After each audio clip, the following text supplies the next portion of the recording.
So yes, congratulations to the Brazilians who will be forgetting their identity in 2 days' time. But as I said before, so I'm going to walk hand in hand with Senegal, Ghana, and Egypt.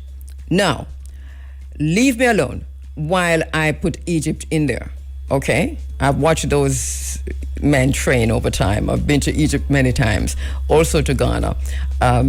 I think I probably just landed in Senegal one time, but never ever been to Senegal. But Senegal is my number one, right? I'm giving Senegal the edge. And I know people are saying Morocco should do well, but what happened with the Africa Cup of Nations? No, not me. Anyway, don't you want to see the DRC doing exceptionally well? No apology. Let's see what happens there. We liked how the brother who stood there for all the matches, I don't think he came to Jamaica, reminding us of who we are, reminding us of the revolution, reminding us of a struggle. And I hope that he's able to go to the matches in the U.S. I know that there's a whole lot of problems around this because I was just reading yesterday where I think it's a Scotland team that some people were denied visas, that they were quite ready to go and then realized that they don't have visas. And there are reports coming out of the United States that in the areas where the matches are scheduled to be played, hotel reservations are half what is expected. And this, of course, is connected to xenophobia in the United States. In the US, they do not talk about xenophobia. In the UK, they do not talk about xenophobia. The Daily Telegraph, the UK Telegraph, is this morning, I think, reporting on white rage. They call it white rage in the United Kingdom. I haven't read a story, but the headline is enough to tell you what's happening in the UK. White rage. And it's a similar thing that's happening in the United States, stoked by all of them. And, regardless of what you call it, it is what it is. So, xenophobia in the United States, which is couched as immigration, in the language of immigration when it is in the United States. When it is on the continent of Africa, this very same immigration pushed by immigration policies, pushed by the very same people. Remember now, South Africa, for example, is going through an interesting time because South Africa, once again, every time there's elections, serious elections, consequential elections on the horizon in South Africa, we hear that there's xenophobia in South Africa. But what is xenophobia? I remind you again, xenophobia defined as a fear of foreigners. It is, South Africa is governed by the very same, I'm going to use a phrase that I do not like to use, but I'm just for understanding's sake. It's governed by the very same right-wing, white rage, racist, white supremacists, including people like Elon Musk, supporting the DA, which is the apartheid party that is now in coalition with the ANC. Remember, the ANC, as we know it, is dead, done and gone, What is happening in South Africa is that it is now being ruled by the DA. The DA is a white supremacist party that the ANC collaborated with when the ANC found itself on the back foot, not having lost the election, but not having enough to form a government. And so they collaborated with the DA. And when they collaborated with the DA, what did they say? There are so many chances, right? There's so much more. All of us who were commenting on this, all of us who saw this, had our own ideas about what was about to happen. We saw the writing on the wall. We were warning Cyril Ramaphosa that he was going down the wrong track if he collaborated with the DA as opposed to making peace with, and I know it sounded fanciful, but it is what it is. Make peace with Zuma, make peace with Malema. You put Malema in prison and you now pave the way for Zuma to be tried for other crimes. White people don't get that. The apartheid people don't get that. But you're coming at the strong leaders in South Africa. And that is not to say, I'm not a fan of Zuma. And I'm not especially enamored by Malema either. I'm a Ibrahim Traore kind of person. So we're putting everything in context to say the minute that they they did this coalition with the DA, they were deep already in bed with the apartheid regime. The DA controls the government. We saw what happened when Ramaphosa went to visit Donald Trump in the White House. And I don't have to go back over that. But basically what happens in South Africa at times like this is that it's funny that black people can be used in this way, but it is true. It happens in South Africa where people are paid to create havoc in South Africa. And sometimes it's black people, and a lot of time it's black people. It's a lot of money that changes hand. And if you listen to South Africans, they're saying, we want to know who's funding the so-called xenophobia, who's funding the harassment of Africans on other Africans, continental Africans in South Africa. Which money is it? Trace the money, follow the money. But we have done this before, right? This is not the first time this is happening. Every single time we have something comes up like this, they call it xenophobia. It is an immigration matter, of course it is. But it is not organic. It is done specifically to create fear among African people in South Africa, and so for them to clamor for and to call for the apartheid regime to come back. The apartheid regime is just 2 minutes away because they're already in the governing party. They're already governing South Africa. And so the next election, you'll probably see, quite likely, 99%, 95% to be clearer, 95% are likely that South Africa will see a white president in the next general election. What's interesting about this is that the white president will be from the old apartheid party and backed by all those who are funding this thing. You have to follow Elon Musk on Twitter. You have to follow what's happening. Peter Thiel is going to live in Argentina. The new world order is underway, and we are here arguing about who really turned off the light Friday night. Well, I'm going to come back to that. I don't even know how we reach over here, but basically we were talking about football. You know, my friend is writing me from Kenya. Kimathi Nkuma, who is in Kenya. Kimathi, stop it. Kimathi says, never know your football analyst Manuvian. Yes, Kimathi. Well, Waganese, he says, Habari Asabuhi.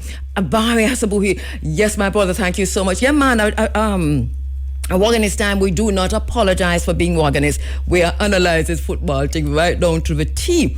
And you can join me for Robert Williams and Roger has fallen, so going to be very upset with me, but in a funny way. So you can call me, Robert, so Akeem says Ramaphosa is a yes. Ramaphosa is a sellout. If you remember many years ago, I said in this space that I'll never go to South Africa as long as Cyril Ramaphosa is in power. I've said that many times, and I know that I got a serious backlash, but these are some of the reasons why I said that. Here we are. At the time I said that, the so-called xenophobia was well underway. So in America, it is immigration.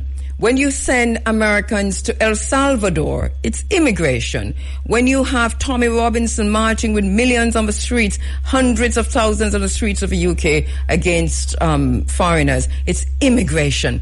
But in South Africa, it is xenophobia. And they're using the language to colonize us still. And we are buying into it, talking about xenophobia in South Africa. There's no xenophobia in South Africa. What there is the payment, money paid into groups that is seeing these groups escalating what appears to be hatred against other groups. But there's payment behind it. And South Africans are saying it. If you watch some of the reports from Al Jazeera, we saw one activist, for example, just totally, she said, listen, we want to know where the money's coming from. Who's funding these people, these gangs who are provoking other Africans in South Africa? This is a question that must be answered. And this is why the African Union is worthless. One of the reasons why the African Union is worthless. All right. We have a whole lot to do and a whole lot to get through. I also want to come back to why the lights went off on Friday. My own thinking on that. And what, if anything, we should be paying attention to. We have very special guests in the studio. And just because they were a little late, hey, I'm seeing you in Studio B. How do you do? Raspadam, how you do? Who else is there? Mama G over there? Mama G over there? Mama G, where there? I'm not see you. Mama, come here, Mama G. Come here. Come on here. Yes, man. Come on, let's a minute. Raspadam is there. Who else is there? So I'm seeing, there's a really great team there. Morning. Everybody's going to introduce themselves. But first, may I say, Mama G, I think, since we come back from Sierra Leone. And if you notice, I'm wearing my Sierra Leone thing on my shoulder here. It says, Mama Salone or Mama Salone. Hey, Mama G, you're coming here with our Sierra Leone clothes. Come on here, so now you make me have on all kind of Sierra Leone clothes. I do not get it, Mama G. How you doing, my sister? Look at her. We share the same apartment in Sierra Leone. And treat you good in Sierra Leone. We're in our own apartment. What is? Lavender. Lavender, sweet dilly. Lavender. Very nice. I bring you blessings and protection. Thank you, my darling. Thank you. So, okay, so a Sierra Leone clothes you have on? A Sierra Leone by now? Sierra Leone. There you go. With Mama Salone. Oh, you were here at that time? Okay, but glad to see you. I'm here. Yeah, man, all right. So thank you for this. Very nice. Lavender. All right, so I'm going to go to the team at in a little while. I'm going to come to you shortly, Mama G. You see, because you look a bit late-ish, let me just talk about the electricity, and then I'll come. Raspadam, where you there? What Padam there? Okay, me not see him. Greetings, my brother. Oh, you that? Okay. How they do? I so come to you. All right. So 2 minutes to 7 o'clock. And I want to take a little time just to talk about why the lights went out. Before I do, okay. First of all, I want to have you listen to, do you remember in January when the United States went into Venezuela and took out Maduro? It seemed that it was a pretty easy exercise. And right after that, the President of the United States, Donald Trump, came out and kind of, gave, it was a very short speech actually, but kind of explained what happened and how it happened. I want, if we're ready for that, Peter. So it was January 3. He announced that the U.S. forces had captured Venezuelan President Nicolas Maduro and his wife, Celia Flores, and that this happened during a large-scale overnight military operation in Caracas. Now, after his speech, I came to this space and I reiterated something that he said. Now, I'm going to play the speech. You probably can pick up what I reiterated, but I come on the backside and talk about it a bit. So, first of all, remember what happened. The USS Gerald Ford was in the waters off the coast of Venezuela and the Caribbean waters. We talked about that for weeks.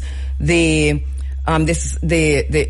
warplanes were overhead, and we know that they were ready to attack Venezuela. Now, the USS Gerald Ford, remember, this is the biggest warship, arguably, and it was parked there.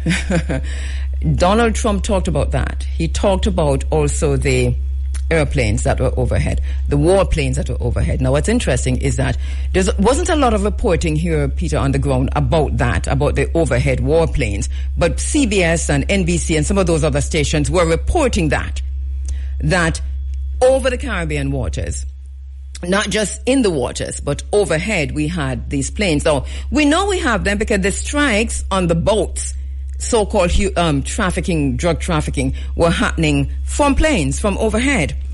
All right, so I'm going to go to, let me know if you're ready. Listen, okay, I'm going to go to the speech that Donald Trump made. This speech, I think, is relevant. It is significant. It is important to my understanding, or my analysis of what happened. I looked at everything else that was happening around, checked to see if the pieces in place anywhere else resulted in anything like what happened in Jamaica. And lo and behold, I found something. It didn't take me long to find it.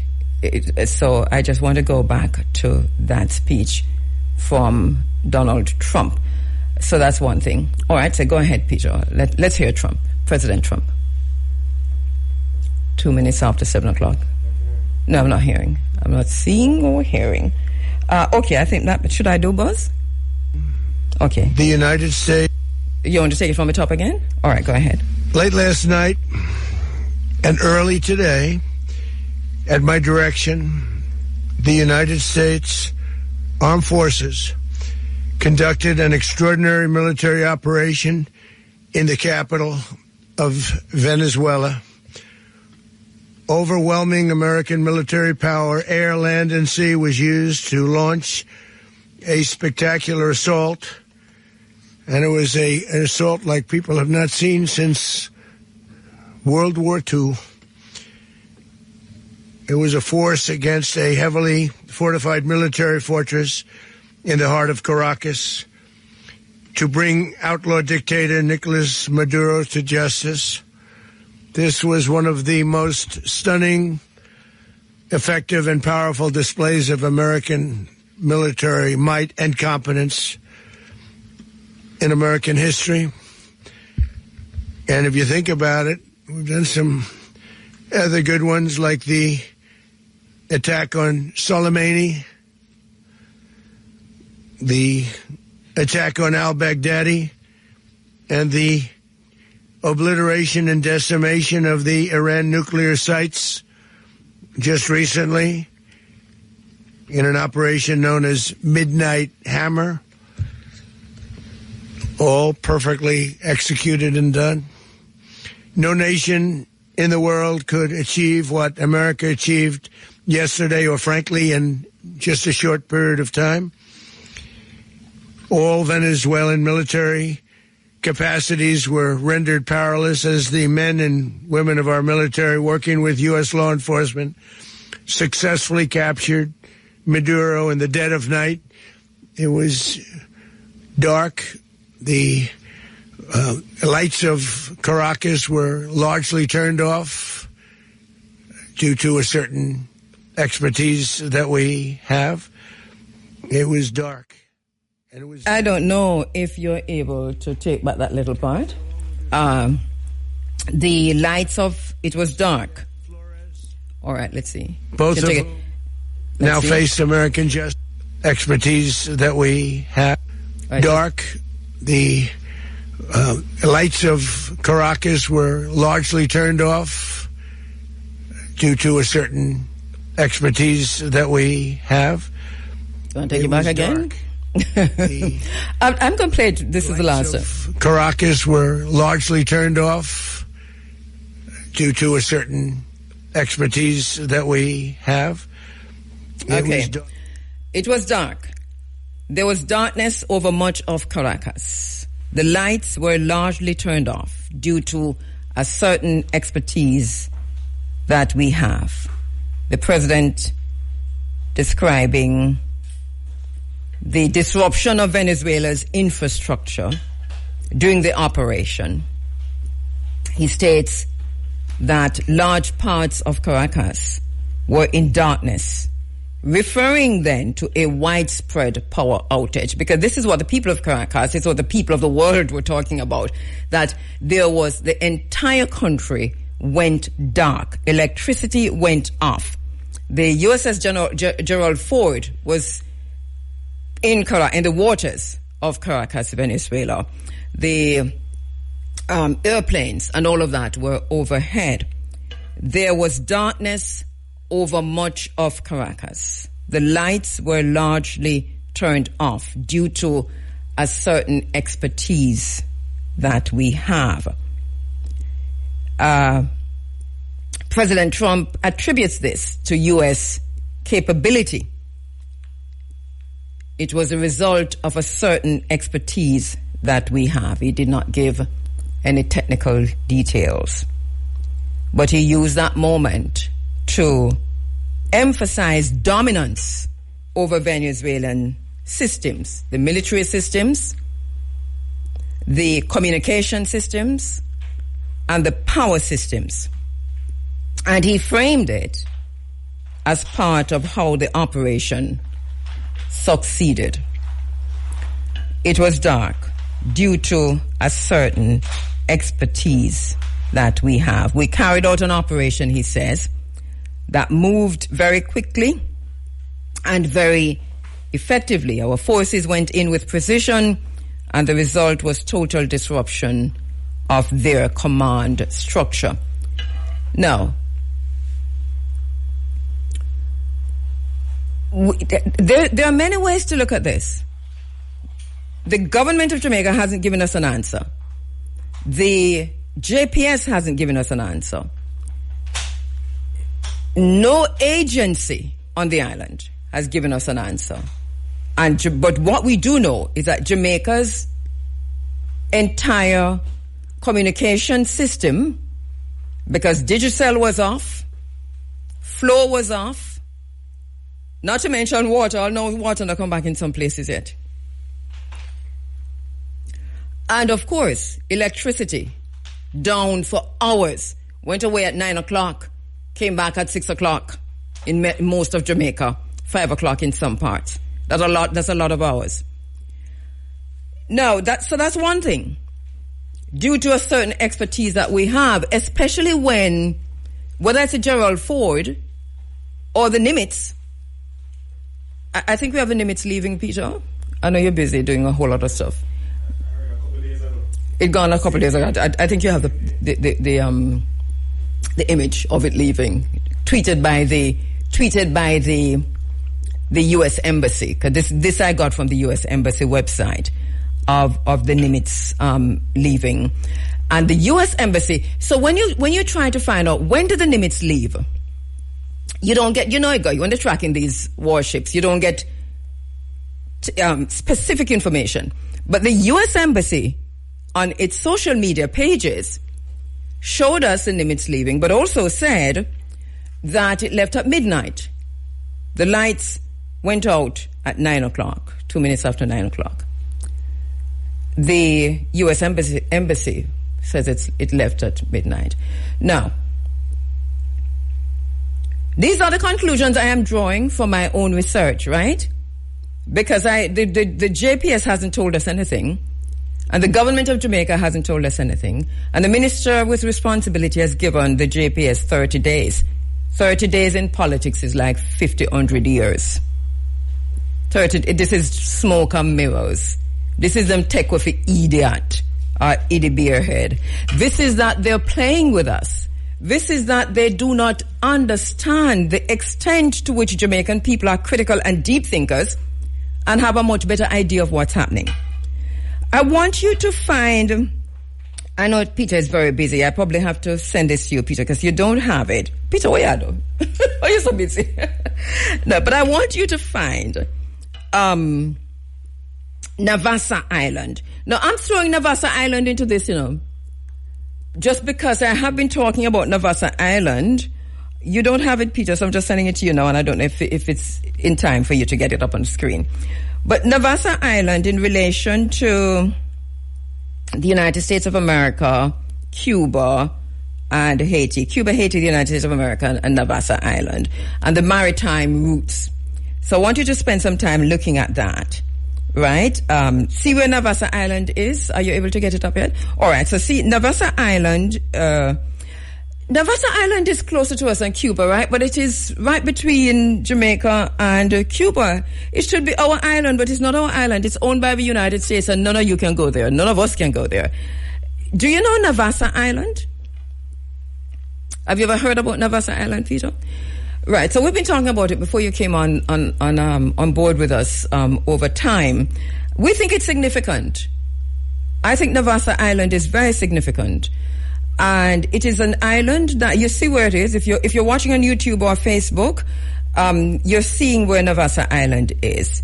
And if you take it down, you'll see the Gulf of Mexico to the Caribbean. And because what I've done here is to look at the maritime routes, how you get to the Pacific Ocean via the Panama Canal. Why am I going there? I'm going there because I know we're talking about the USS Nimitz being on the island because of Cuba, and I know that even last week I had that discussion in this space. But here is something. So, all right, yes, Cuba is part of it. We can't rule that out. But there's something else that we have to bear in mind. What if Cuba is not the only part of it? And Peter, you see that thing with a big China and Jamaica? You can put that up for me, please, that you have there. What if the USS Nimitz is not here only because of Cuba? Cuba, yes. But what if it's not just Cuba? That takes us back to the 10 years of programming that we did in this space on China and Jamaica. What if it is about China and Jamaica? Of course, the U.S. blockade of Cuba has to be taken into consideration. The U.S. has a long history with trying to get Cuba from the time of Batista, right, to get it back to be a playground for whatever it is that they did on Epstein Island, Zora Island, and what they're probably planning to do on the island in the Baltics there in that Ivanka Trump is saying that it is the Mediterranean, but it is the Adriatic Sea, and why we have in what's the country that they're demonstrating against Ivanka and Jared? What's the name of that country again? So there's this big demonstration that's happening. It's another island situation. So look at the routes, look at the trade routes, look at the maritime routes. And the question is the USS Nimitz visiting Jamaica because of Cuba, or because the Caribbean has once again become a strategic crossroads in the emerging competition between the United States and China? We must ask and answer that question. Because the Nimitz was not just here flexing its muscle because of Cuba, because the U.S. has Guantanamo Bay. The U.S. has Haiti. Look at the map again and you see how close. Sorry? Albania, I think it is. Yes, Albania. Thanks, Peter. So Albania, we have, as we speak in Albania, there is a massive demonstration, some of the biggest we have ever seen in the world, against Jared Kushner, the son-in-law of Donald Trump, and Ivanka Trump, the daughter of Donald Trump, because they're trying to acquire an island off the coast of Albania. But they're not trying only to acquire the island, because if you move from that island just to the east, is it east that? Double E, yeah? You'll see that that's also another trade route. You have to think about this within the context of the Strait of Hormuz. You'll understand it better if you're not connecting what I'm saying. So in the Caribbean, it's the Panama Canal. How they're using Navassa Island is a question that must be answered. But they already control Haiti. They already are in Guantanamo Bay. They already control Navassa Island. The Cold War is not between Cuba and the U.S. in isolation. It's between Cuba and China. Between America and China. And so that the USS Nimitz is not just here on a wishy-washy mission, they can get to Cuba in many ways. Where Cuba, I think, would be a serious problem to them is the guerrilla warfare after they have taken over Cuba. It's easy for them to take over Cuba. It's not difficult. So, we do not intend for them to take over Cuba. Let me just say that. We stand against that. But Jamaica has made a decision, a very serious decision. Remember, I told you, without any of this happening, before any of this happened, that when Jamaica shifted its ambassador, Jamaica's ambassador to the United States, into a military operation, that these things were not in isolation, that something was about to happen that required more than the CBSI. Hang on there for me, hang on. From far, they're coming from Portland, and we're going to move on to them. The Charlestown Maroons are in the house. But let me just quickly wrap this. Just say that we have many unanswered questions, and we think a whole lot of things are connected. The U.S. has a capability to knock out an entire country. The president told us that just a few weeks ago. China is in Jamaica. China and America are in a very serious trade war and Cold War. And the trade war is connected to the trade routes in the Caribbean, not just Hormuz and all of that. We have to look to see what's happening to the trade routes in the Caribbean. Jamaica has taken a decision. Jamaica is playing both on both sides, right? And I don't think that Andrew Holness or the people around him feel that they have much choice, and I can understand that. I'm not even saying that I do not understand. I understand that very well. There's going to have to be a kind. You see what Bruce Golding is doing on the flank. There's going to have to be that kind of thing, but it has to come from academia, civil society, former prime ministers, and so on. Because Jamaica really, as it is now, already you see what can happen. I know that people are talking about a cyber attack. Yes, cyber attack. Okay, good cyber attack. What happened at Up Park Camp? Because you have to show that what happened at Up Park Camp. I want us to connect everything because everything is connected. What happened at Up Park Camp? All right? Can we answer that? Do we have any answers regarding the fire at Up Park Camp, which is the headquarters of the JDF, Jamaica Defense Force, the military? The military capabilities can be taken out. The communications capabilities can be taken out. The power capabilities can be taken out.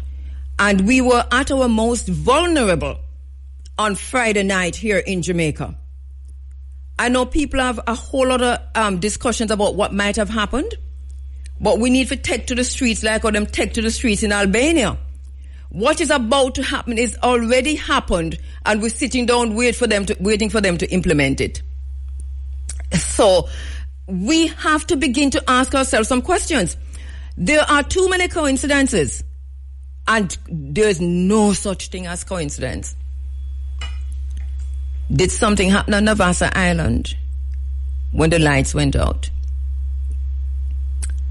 Was it just the radars that them knock out? Was it just the lights that went out? Was anything else implemented, put in place? Like in the middle of COVID when the lights went out and next thing you wake up with all kinds of stuff? What is Jamaica up to? You can be open with us. It's about time that you're open with us. Who can go to Navassa Island? Who understands how important the Panama Canal is to the United States? Go back to last week when I did in this program an entire segment looking at United States counterterrorism strategies in Africa. We didn't spend a lot of time in the Caribbean, but we did put up the sheet showing you the Caribbean. That was last week, of the U.S. counterterrorism strategy. It is playing out. It is reading like a well-oiled machine and a well-written book.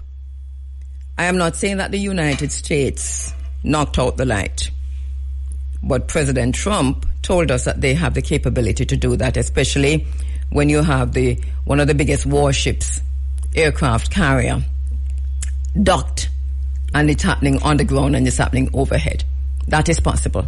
So we're not ruling out that possibility. And if it's a cyber attack, we're still not ruling out that possibility.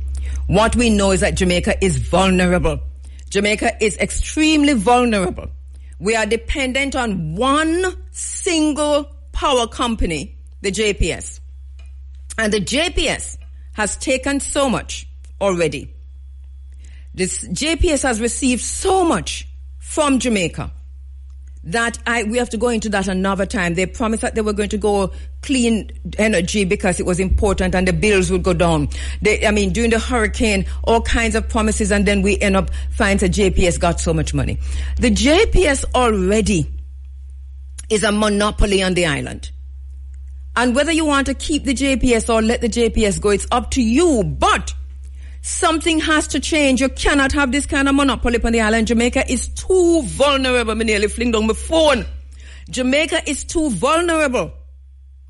So, solar power, hydropower. You know, the problem with even hydropower is that we have given away every single one of our massive bodies of water in Jamaica. Every one of them gone to other countries that are involved in whether it is Cold War or any other kind of war. Listen, I can tell you something. China is not the only one operating on the island in Jamaica in the way that China is operating on the island. You're not blaming China for nothing right now, because we spent 10, 15 years telling you what was about to happen with China, and we see it happening. Now,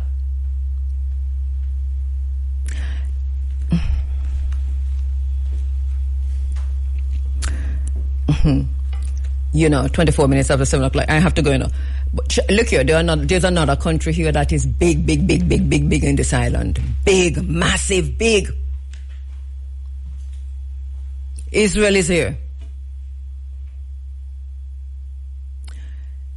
You see this little sacred island that we depend right here so that our ancestors died for, whether them Astronoids or Tainos or Kalinago or Carib, or we don't care what they teach us the name in the beginning, or Garfuna, whoever our ancestors were who were here. And of course the Africans who fought for this island through the caves and the valleys and the hills and the mountains. We're going to have to find our ancestral spirit. We're going to have to tap into the understanding of who we are to determine how we're going to move forward, that including the ability to feed ourselves, because what we witnessed on Friday has told us that we're on our own. Here's the big problem that we have, and I'm talking now to Jamaican people on this island. You see that political tribalism they want to depend?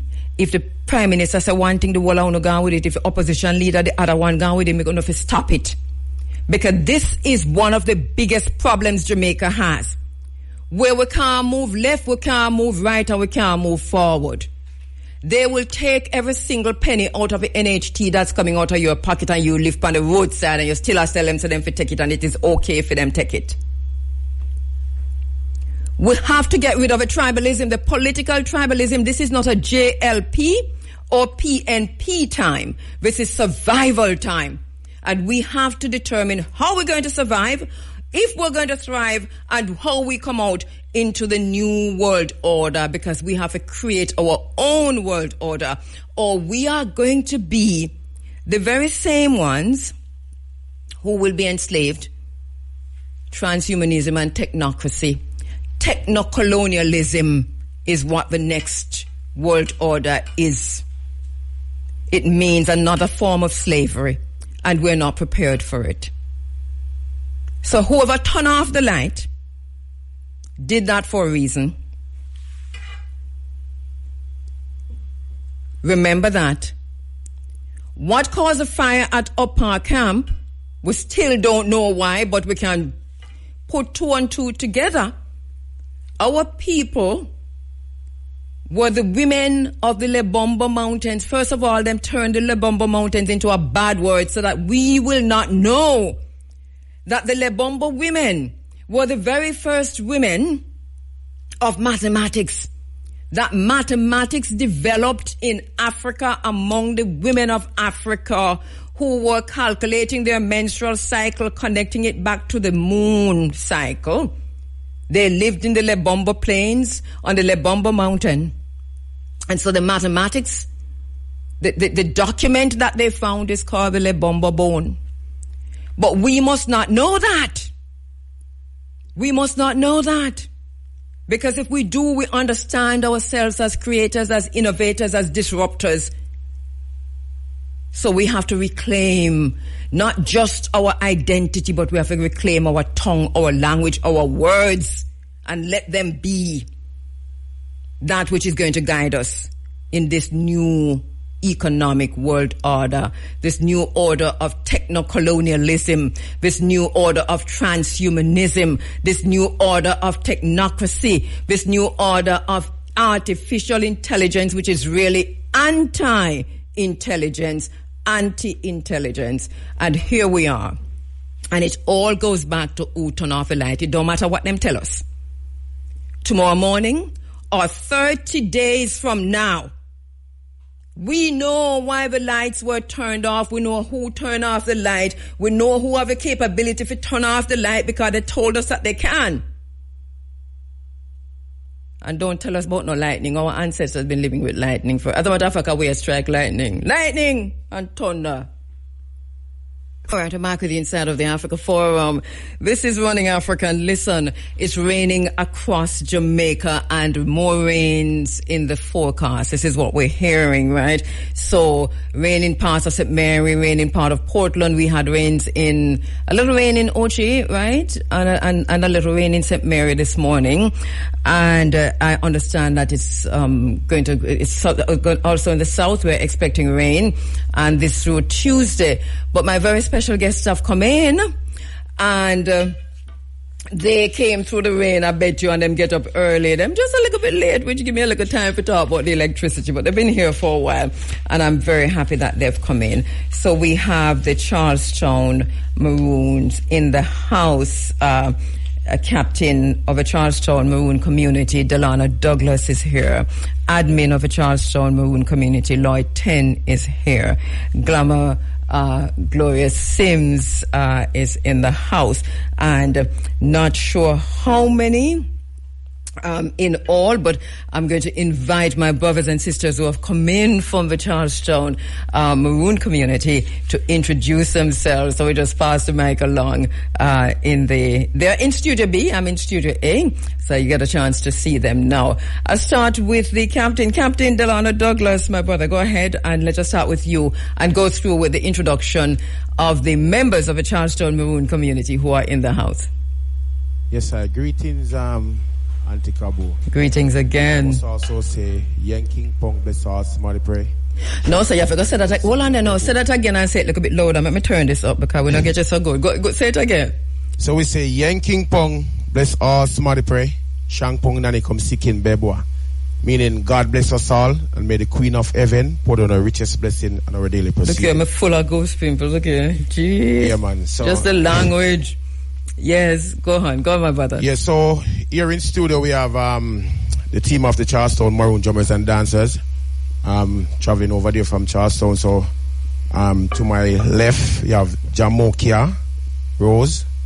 You can come forward. Let we can pass the mic. Is it possible to pass the mic? Yes, definitely. Yeah, we can pass the mic. Okay. We can pass the mic. We're seeing you on camera. Yes, go ahead. Go ahead, my sister.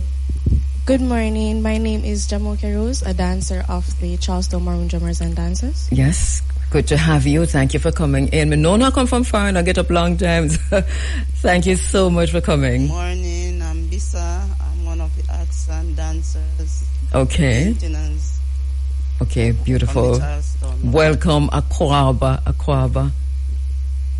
Good morning. My name is Anne-Marie Charles. I'm a dancer. I'm an artisan. I'm a tour guide. Asante Sana, Akwaba. Medasi, we use all the word that we know, Yes.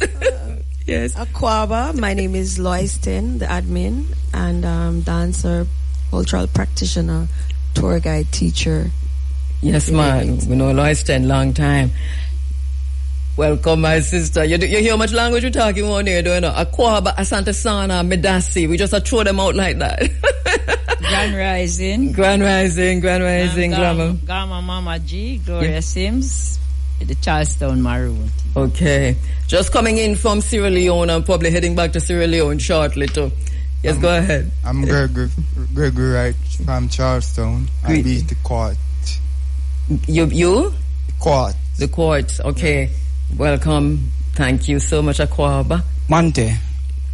My name is Captain Rodney Rose, Operation Manager for the Charlestown Maroon Drummers and Dancers, also the Abing Blower. All right. Give thanks, my brother Akwaba.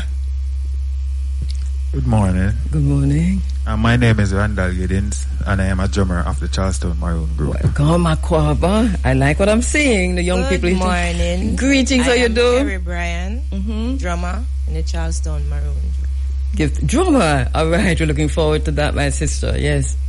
Mante. Wayne Thompson here. Major Wayne. I'm a drummer of the Charlestown Maroon Drummers and Dancers, tour guide, and everything else.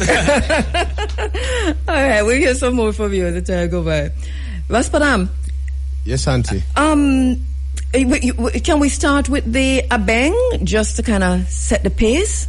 Yes, man. We have a few more members. Actually, 4 more members to introduce. Oh, okay. I didn't see you on camera. Okay, well, Akwaba, my apologies. Hey, welcome. Mante. My name is Roxanne Rose, and I'm one of the dancer tour guide from the Charlestown Maroon Group. Okay, brilliant. You know what's going to happen? You see how everybody, we're going to sing and dance and drum and abeng this morning. Morning, my name is Chevanese Edwards, and I'm a dancer of the Charlestown Maroon Group. Welcome, Chevanese Akwaba. Good morning. My name is Sienna Ellis, and I'm a dancer of the Charlestown All right, beautiful. Love the hairstyle, Sienna. Shocking out on this side. Yes.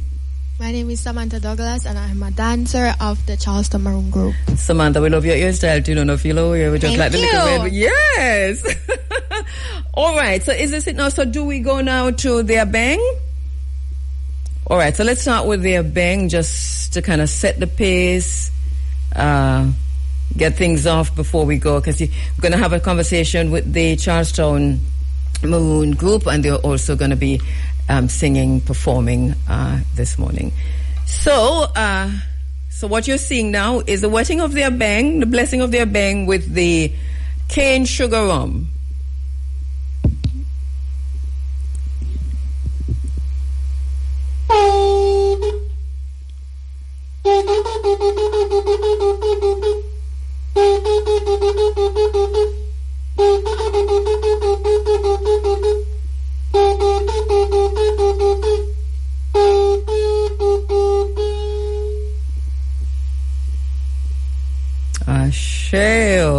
Asheo. All right. Raspadam, we're going to start, and my sister Lois Ten, we're going to start with leave it to you. You tell me, do you want to start with song, or we talk a little bit first? Because since you've been waiting for so long, let's start with a little lively music. Okay. Yeah.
mama ko yenge no.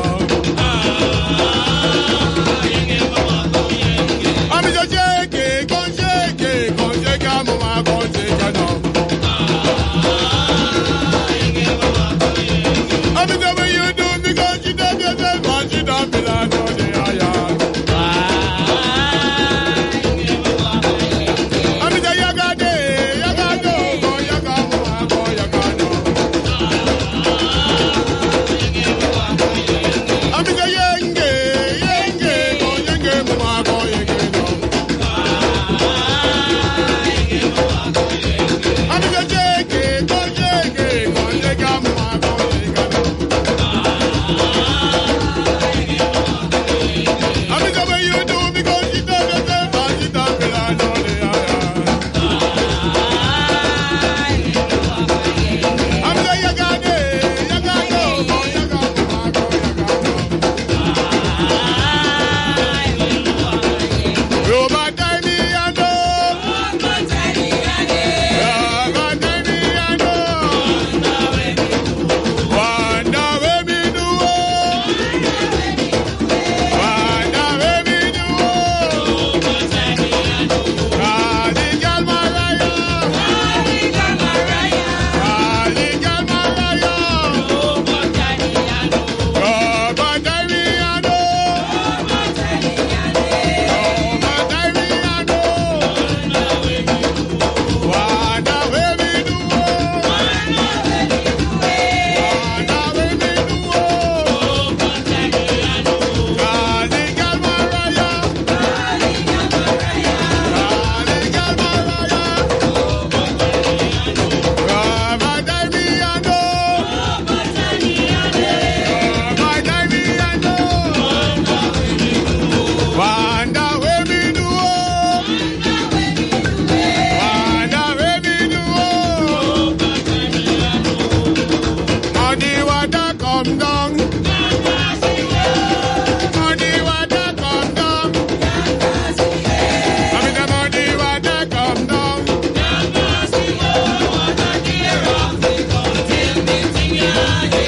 Hey, day, day, oh. Hey, day, day, oh. Hey, day, day, oh.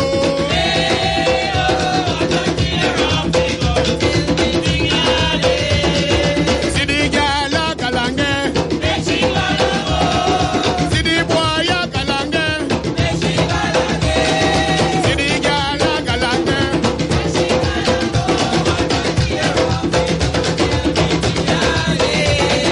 Hey, day, day, oh. Hey, day, day, oh. Hey, day, day, oh.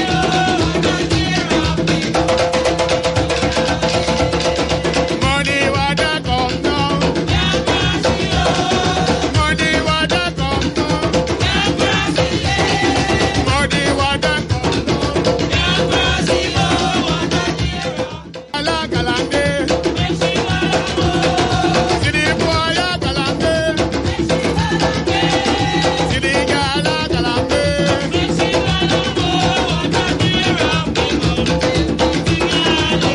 Hey, day, day, oh. Hey, day, day, oh. Hey, day, day, oh.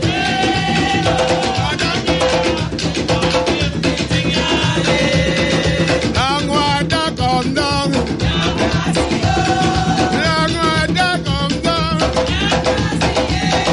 Money water come down.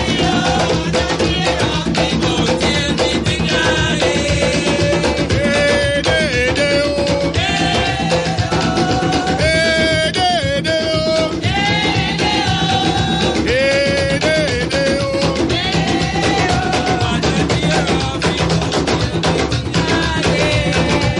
Kinevie, Kinevie wayo. Kinevie, Kinevie wayo. This is Zion of me Zion. And every Zion of me Zion. This is Zion of me Zion. And every Zion of me Zion.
Charlestown Maroons live in studio. The Charlestown Maroons live in studio. Tell your friend, tell your family you can catch us live on YouTube and Facebook. We're streaming live. You're hearing the drums and you know the dancing, but are you seeing them? Check us out on YouTube and Facebook. Yes, Mama G. We'll see you, my sister.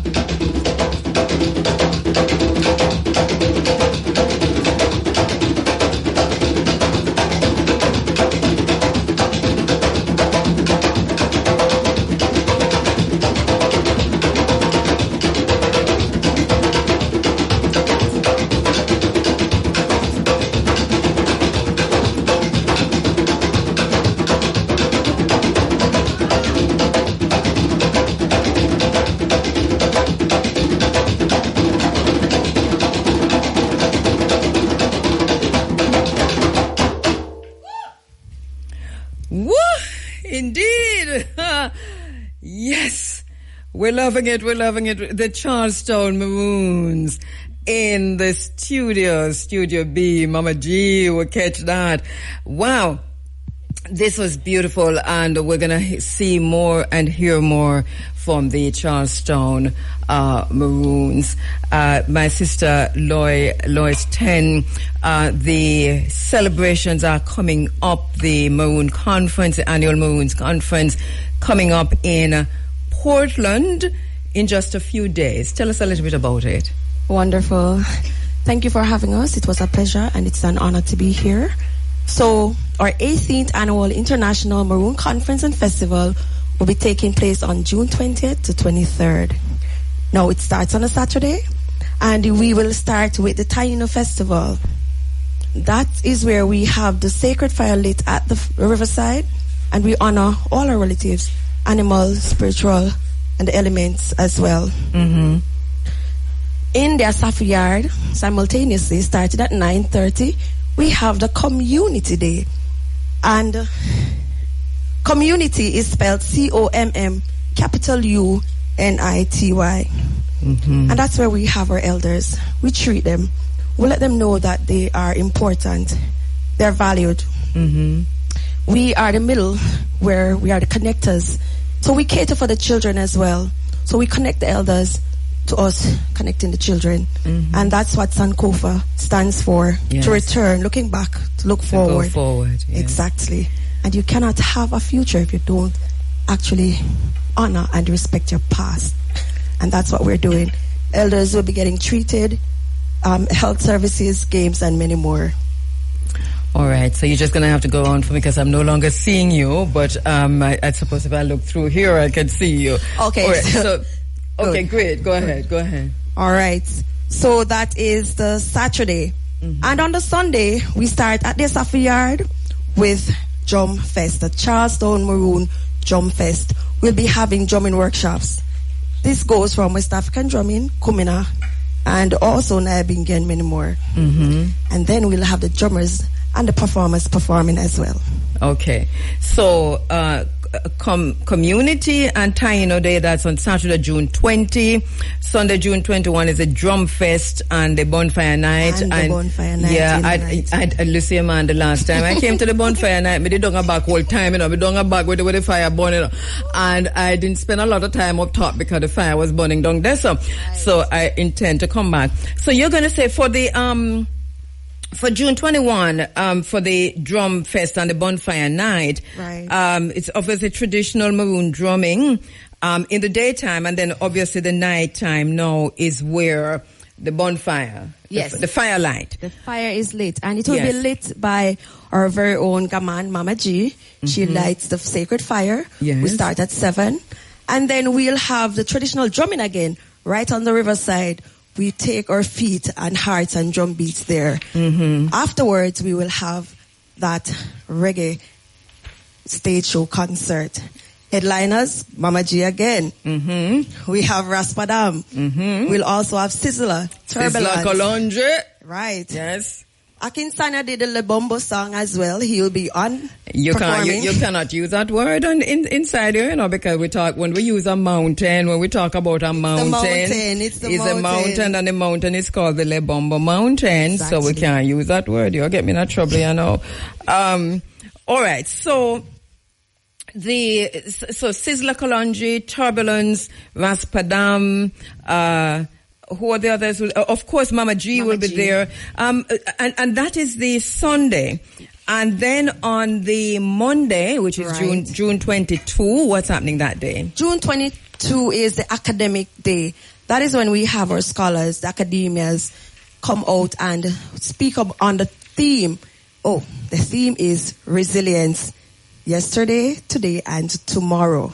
So that's the theme of the entire conference.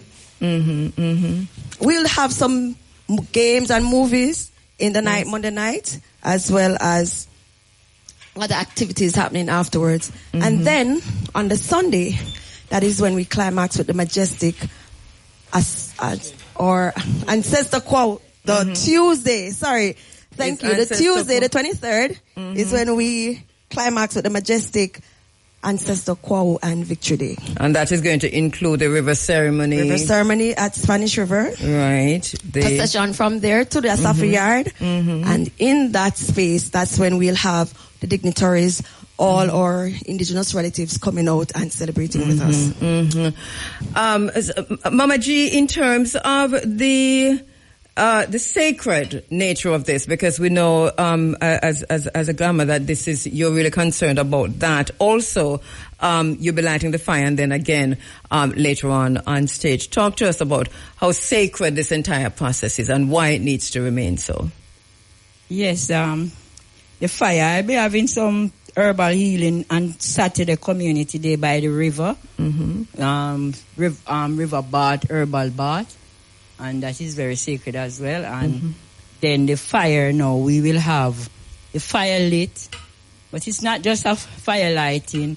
It's prayers and all these things. We used to light it every year with Mama Fire and our late beloved Colonel Marcia Douglas. It was the 3 women who would light the fire.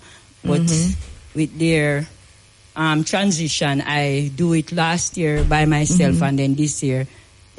Last year we had a fire that we lit, that we give, feed the fire, the flames, in giving thanks, for the spirit of the fire among us in whatever way we use it. And even when we don't use it, it is one of the elements that without it we cannot create or go on or manifest anything. So we honored the fire last year. This year we'll be doing a healing ceremony by the fire when we light it for all those that are present there.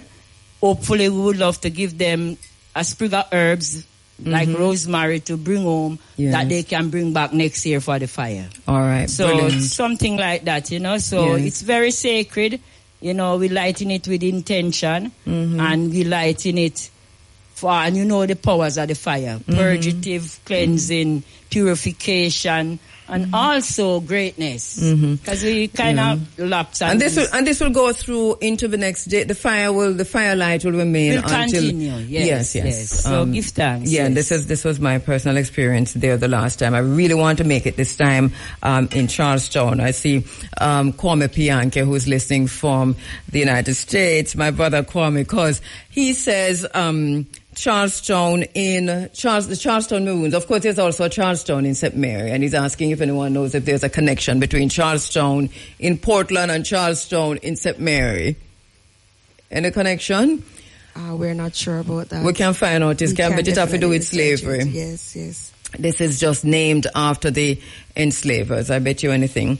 All right. So the Captain Delano Douglas, how important is the Asafu Yard? And I'm going to take a break and come back to that, because this will be happening at the Asafu Yard. The conference will be happening at the Asafu Yard.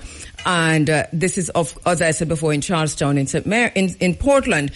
You're hearing, some of you, about the Asafu Yard for a very long time now. But let us hear a little bit from Captain of a Charlestown Maroon about the sacredness, the importance of the Asafu Yard. A quick break. We'll be right back. You get shot, and in which we know in history they didn't capture him. The military strategist, Queen Nani's brother, Captain Queen Nani's right hand. All right, so I'm going to go back to the music and a little bit more from the Charlestown Maroons. What do you have on the plate for us, Captain Douglas? Well, we have different series of our cultural songs we'll be presenting again. And all right. Maybe later on we'll give you maybe one or two songs to represent the bonfire segment. All right, so go ahead because we have just about 25 minutes in this segment. So I'm just going to throw it to you and you go through. The Charlestown Maroons. In Studio B, live from IRFM headquarters here in Coconut Grove in Oterias. Very happy to have them in the studio. June 20 to 23, the Charlestown Conference, Charlestown Maroons Conference. Resilience, yesterday, today, and tomorrow is a theme. Over to you, Charlestown Maroons.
you walk down a Seaman Valley. Seaman Valley and the sort of place. I know you walk down there. More down a Jamaica Lane. More down a Jamaica Lane. I know you walk down Seaman Valley. Seaman Valley and the sort of place. I know you walk down there. More down a Jamaica Lane. More down a Jamaica Lane. I know you walk down Seaman Valley. Seaman Valley and the sort of place. I know you walk down there. More down a Jamaica Lane. More down a Jamaica Lane. I know you walk down Seaman Valley. Seaman Valley and the sort of place. I know you walk down there. More down a Jamaica Lane. More down a Jamaica Lane. I know you walk down Seaman Valley. Seaman Valley and the sort of place. I know you walk down there. In a hall, in a room, in a hall, in a room. Madaila, Madaila, Madaila, in a hall, in a room, in a hall, in a room, in a hall, in a room, in a hall, in a room, in a hall, in a room. Madaila, Madaila, sister-in-law, brother-in-law, in a hall, in a room, in a hall, in a room, in a hall, in a room. Madaila, Madaila, sister-in-law, brother-in-law, in a hall, in a room, in a hall, in a room. Madaila, Madaila, sister-in-law, brother-in-law, in a hall, in a room, in a hall, in a room. Madaila, Madaila, sister-in-law, brother-in-law, in a hall, in a room, in a hall, in a room. Madaila, Madaila, sister-in-law, brother-in-law. All right.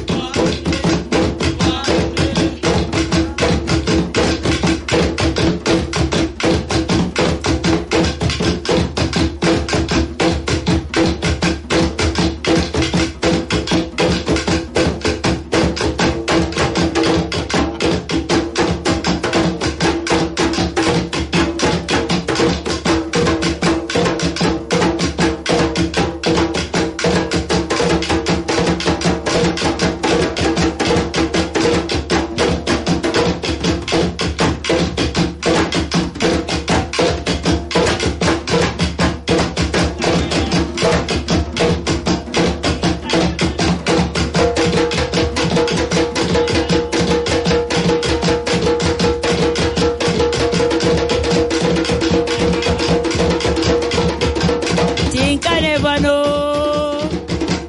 Think I never know. You think I never know. You think I never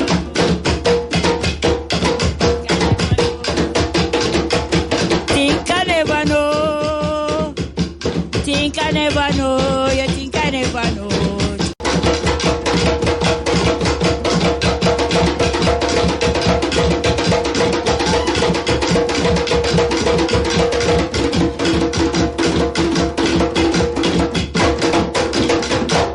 Yeah, man. Yeah, man. 17 minutes after 8 o'clock. Thank you so much. Thank you so much. Well, you have to explain some of those to me now, because I was dancing all along, but when I get into the fast dancing, I realize I really don't know how to dance.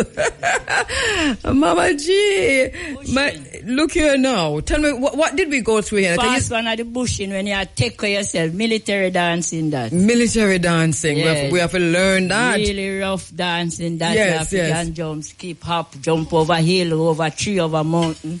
Yes. Yeah. Captain, that is the dance of the captain, man. That is quo dance. Yeah. The invincible one dancing that. Yes, man. Beautiful. We love that. We love that. So just to, I want at least one more song. We have just about 5 minutes left. So if before the song. I really cannot come on the interview. Yes. And not take the chance to give a shout out to our sponsors. Is that okay? Look here, no, go right ahead, but you and your sponsors are going to pay for it. But anyway, go ahead. Sorry, go right ahead. You're quite okay to do that. Go on. It's okay. All right. Watch her not like she's a journalist. Go right ahead, Lloyd. Go ahead, my dear child, because you asked me on the people on radio. Oh, I must let you know that I'm one of the MCs for Bonfire Night. Okay, I'm so coming. Come on out, please to come. I will be there for the Bonfire Night. Right. First and foremost, we want to say a big thank you to Irie FM. Can we say thank you, Medasi, Irie FM? Medasi, Akwaba. All right. And next we have the Ministry of Culture, Gender, Entertainment and Sports, Kingston Night Market, Chase Fund, Tourism Enhancement Fund, Tourism Linkage Network, the Jamaica National Commission for UNESCO, the Jamaica Social Investment Fund, the Ministry of Health, Wellness, Social Development Commission, SDC as well, Jamaica National Heritage Trust, our very own Minister Vaz, our very own councillor, Ron Prenovassel. All right, so the paper blocking your face. Can we just get somebody help out to hold the paper there, please? Tear off the piece so you're finished with and dash your gun and throw it on the ground. All right, the Jamaica Conservation and Development Trust. Yes. Thank you. Portland, I'm sorry.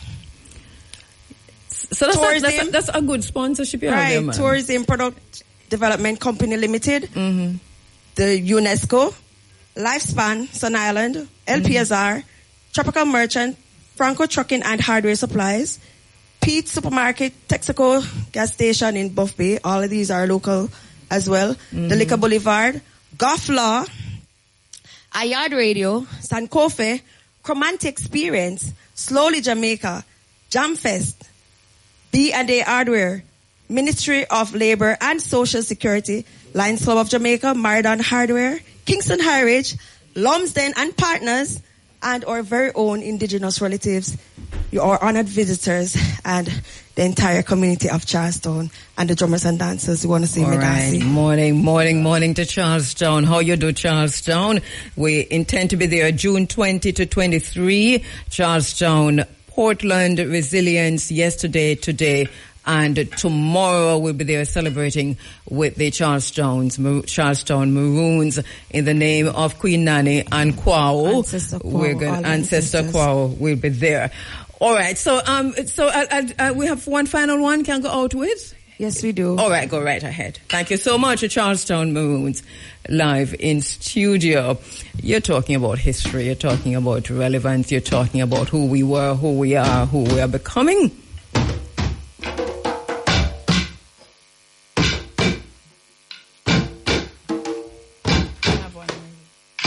All right, so this song will be just one of my songs that I wrote, called Be Merciful, that was given to me by Asante Douglas. And this is one of the songs that I always perform everywhere I go, especially at the bonfire. So, here we go. Be merciful to me, O Jah, for my soul shall state in thee. In the shadows of thy wings will I refuge until these calamities passes over me. Be merciful to me, O Jah, for my soul shall state in thee. In the shadows of thy wings will I refuge until these calamities passes over me. Said I will cry unto you, O Jah, most high, perform it all things for me. He shall be sent from the heaven of Mount Zion, and the Spirit shall surely set me free. Man, I come from where lion there, hatred and fire there. In the deep dark dungeon where the lion there. In the furnace and flames where the fire there. Give me pass, let me hear Selassie higher then. Be merciful to me, O Jah, for my soul shall state in thee. In the shadows of thy wings will I refuge until these calamities passes over me. Be merciful to me, O Jah, for my soul shall state in thee. In the shadows of thy wings will I refuge until these calamities passes over me. Spears and arrows and their tongues are sharp sword. Be thou exalted above the heavens, O Jah, and let thy glory shine above all the earth. They had prepared a net for myself, my soul bow down. They have digged a pit before me, but into the midst they have fallen by themselves. Be merciful to me, O Jah, for my soul just faith in thee. In the shadows of thy wings will I refuge until these calamities passes over me. Be merciful to me, O Jah, for my soul just faith in thee. In the shadows of thy wings will I refuge until these calamities passes over me. Yes, I give thanks, you know. Bless you. Yes, my brother. Yes, my brothers. Yes, my sisters. Thank you so much for coming in. Really appreciate the time that you took coming in from Portland all the way to St. Anne in the rain. I know it was raining. Mama G, you're heading to Sierra Leone in November, sister? Yeah, I have a couple places to head to before. Before you go back to Sierra Leone? Yeah. Well, all right. But I am hoping, I heard from the minister. All right, so we're going to watch that. Just to let you know, because we we talk about those who are going to be presenting at the conference. Akinsanya Bushikunde will also be performing, will be presenting a paper, on resilience, the title, The Bushikunde Tory, Maroonage and the Intercontinental Symbiosis of Resilience, Indigenous Sovereignty, Dubbing from the Jungle to the Global Stage. It looks like it's shaping up to be really, really, as usual, very, very good. The Maroon Conference. We're looking forward to what is about to come. Any final words on that, Captain and Lois and Mama G? Any final? I'll be presenting a paper on women as living role model of resilience. Okay. And culture.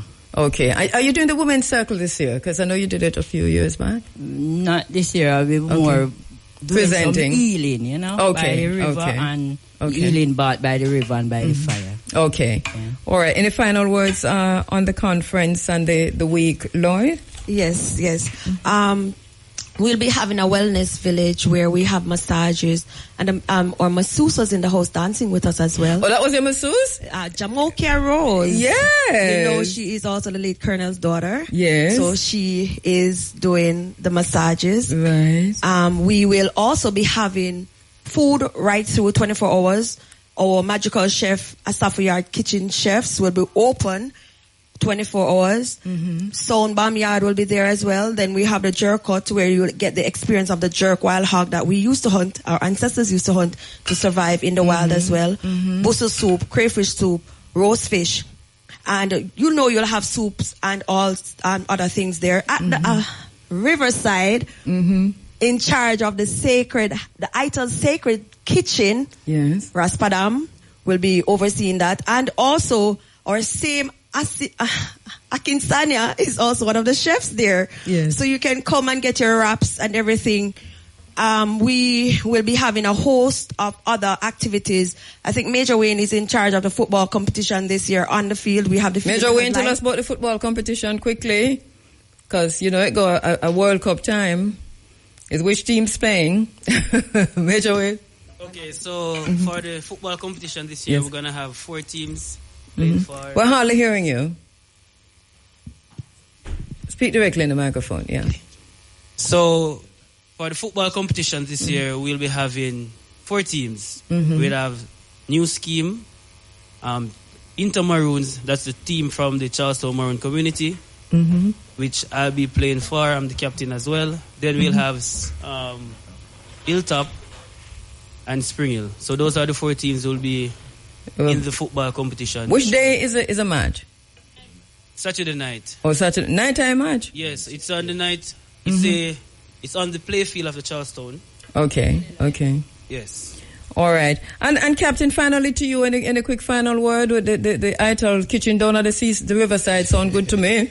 Yes, we'll be preparing some more indigenous type of meal, like things like jackfruit, because a lot of person here that because we are showing the coexistence between us and the Tainos, because we didn't, as African, didn't just stay here by ourselves. We went to the mountains and we met with the Tainos, so we coexist together. Yes. All right, and this is that is why our ancestors always said them are maroon and Arawak. We're Arawak and maroon. Yes, so this is them use a tellway. This is why our celebration does include the Tainos, and we entitle a day to them as well. So we'll be having a mixture of ital dishes, Yes. So all the persons who are vegan, you can come out. We'll have from the wraps to the different type of vegan food, the tofu, the stews, the sips, all of that. He'll be there. Yes, and that's on the riverside. And looking for, that's by the river park. All right? Yes. Right by the fireside. And we are looking to have a bit of live food too as well. All right. All right? Sounds good. Yes, and in the mornings, we'll be having some yoga. Okay. So we can't do the thing without, proper fitness and health. Okay. Get your stretches out. All right. Yes. And remember, just give it the dates again, from when to when? From the 20th of June to the 23rd. All right. Thank you all so much. Invited. Thank you all so much. Thank you, Midase. You Aquaba. Give me the word where you start with again. Aquaba? No, the whole word, the whole thing, man. Yen King Pong bless all smarty pray. Shang Pong Nani come sick in the baby. There you go. Yes, sir. Me just like a part of say bless our smarty pray, because smartification. We love it. Thank you so much. Thank you so much. Good to see you. All right, the Charlestown Maroons. Listen up, top draw dollars, pick 2, pick 3, pick 4, hot pick, and the cash pot early bird draws coming up right now. Time on IRA FM is 8:30, and we're standing by for that. You're inside of the Africa Forum. This is Running Africa, and we go through until 10 o'clock. Yeah, we're standing by. We're saying 8:30 and 12. You know, we count down until they are ready to join us. Usually, travel safely. Travel safely. All right, give me a call. You're able to see everything that we're doing in the studio, the live stream, as a producer and is a technical operator and producer at the same time, Peter. It's everything actually that Peter is doing this morning. In studio production, on the program itself, live stream. And we had, Mr. Wisdom in. Is he still here? Mr. Wisdom was with us for a great part of the morning this morning to ensure that Peter had the necessary assistance. And we recognize that, and thank you so much, Mr. Wisdom, for coming in, because we know you have to go to church, and when you take the time out to ensure that everything okay, we really do appreciate that.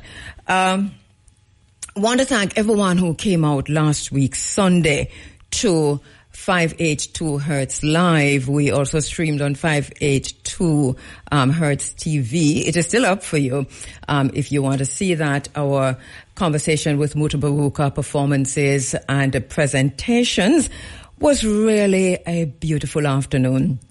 Thank you so much for making it.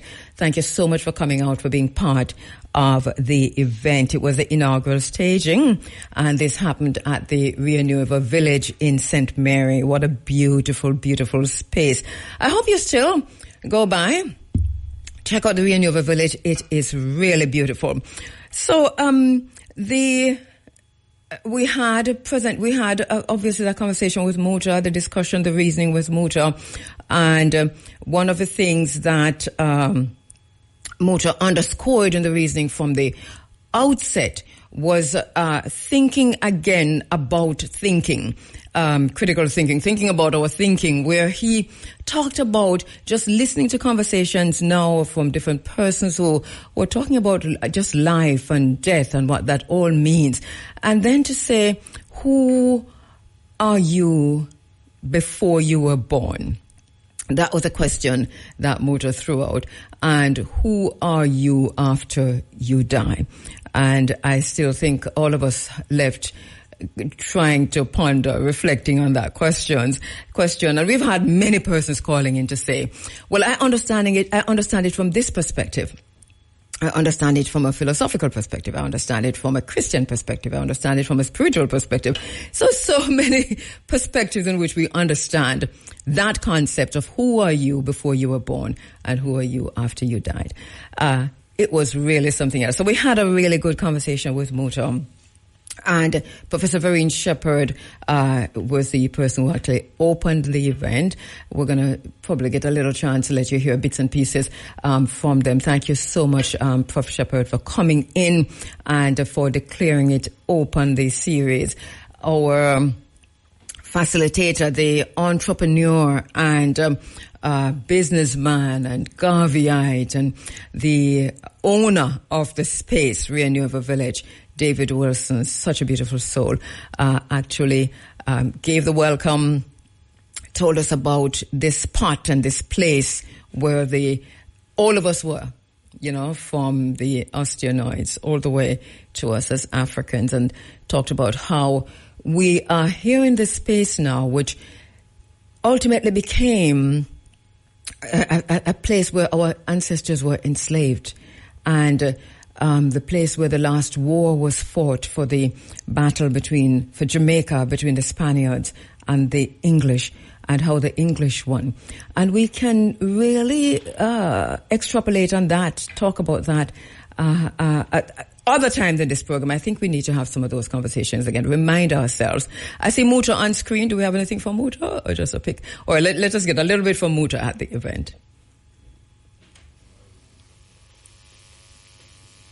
Yeah, so I want to say, give thanks for Cabo for really instigate this thing. When I hear you talk about me, I try to figure out how you talk about.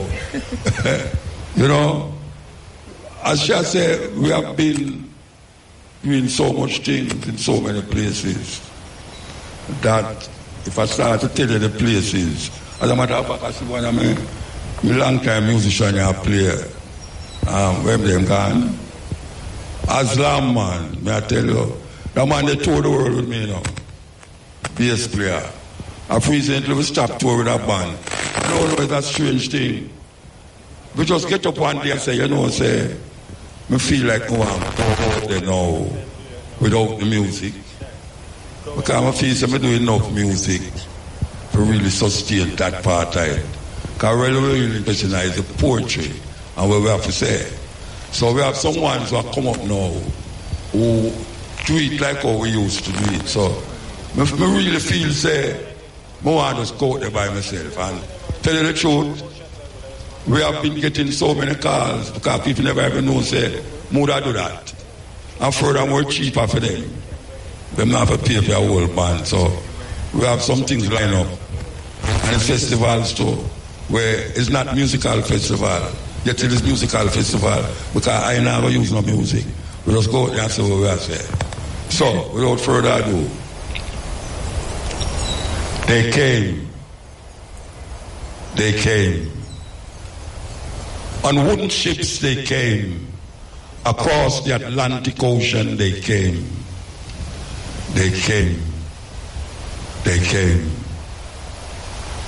Wooden ships loaded with a lot of targets to work and die for them. Freeman, I sang songs of freeman. My mother, chained to me, chained to them, I cried. Cried because they took my brother. My brother, still sucking my mother's breast. My brother was fed to the sea. Oh, how I cried. My mother, they whipped her because she cried about them whipping my father. She the slave, he the slave. Then I would arise at sun nearly rise, working away my life. No name, I knew no name. I the forgotten soul. Whipped to live, whipped because I lived, whipped to death. They came on wooden ships at the west coast of Africa, Ghana, Senegal, Nigeria, Cote d'Ivoire. They came through this Atlantic Ocean. We were whipped, tied, carried across the ocean in the blood, sweat, tears, piss and shit. But we survived. We survived the Atlantic Ocean. We survived. My mother, they whipped her because she cried about them whipping my father. She the slave, he the slave. Then I would arise at sun nearly rise, walking away my life. No name, I knew no name. I the forgotten soul, whipped to live, whipped because I lived, whipped to death. Today I sing songs, redemption songs, freeing mother, freeing father. I sing songs to be free, freeing I the slave, I the slave. And that's just a little bit of what happened at the 582. We come back with more right after this. Creativity, the fact that we were in the space we were in, the philosophical reasonings, the conversations, meeting with like-minded people, reasoning about things that are important to us, and then having performances in between. Do we have anything from Puff Shepherd, or can we take anything from Puff Shepherd or David?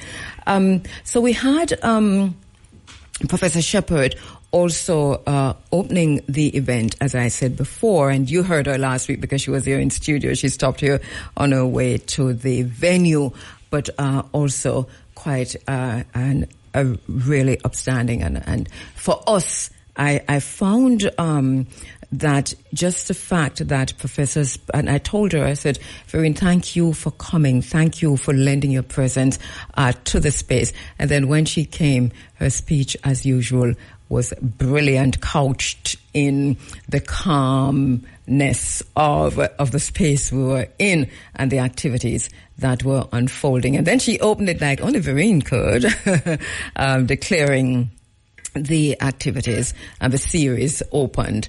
And also from, as I said earlier, from our facilitator David Wilson, talking about the space, inviting us to be in the space that he didn't have to share, but that he shared for these kinds of conversations and for these kinds of activities. Really, really brilliant. Anything? No? All right. When you're ready, I'll take it when you're ready, Peter. So, it was an afternoon of brilliance and elegance, and just one of those periods that, for me, the series as it unfolds, looking really good. I want to thank Franklin McKnight for his support and for the work that he did on the project, and also for understanding the news value of events like this and covering this event and including this event in his newspaper and online magazine. Thank you so much, Franklin McKnight, the perennial journalist. Journalism is what is. There's hope for journalism with people like Franklin McKnight in the space, and he went beyond and above and beyond to facilitate what happened there also. So thank you so much to my brother and friend Franklin McKnight.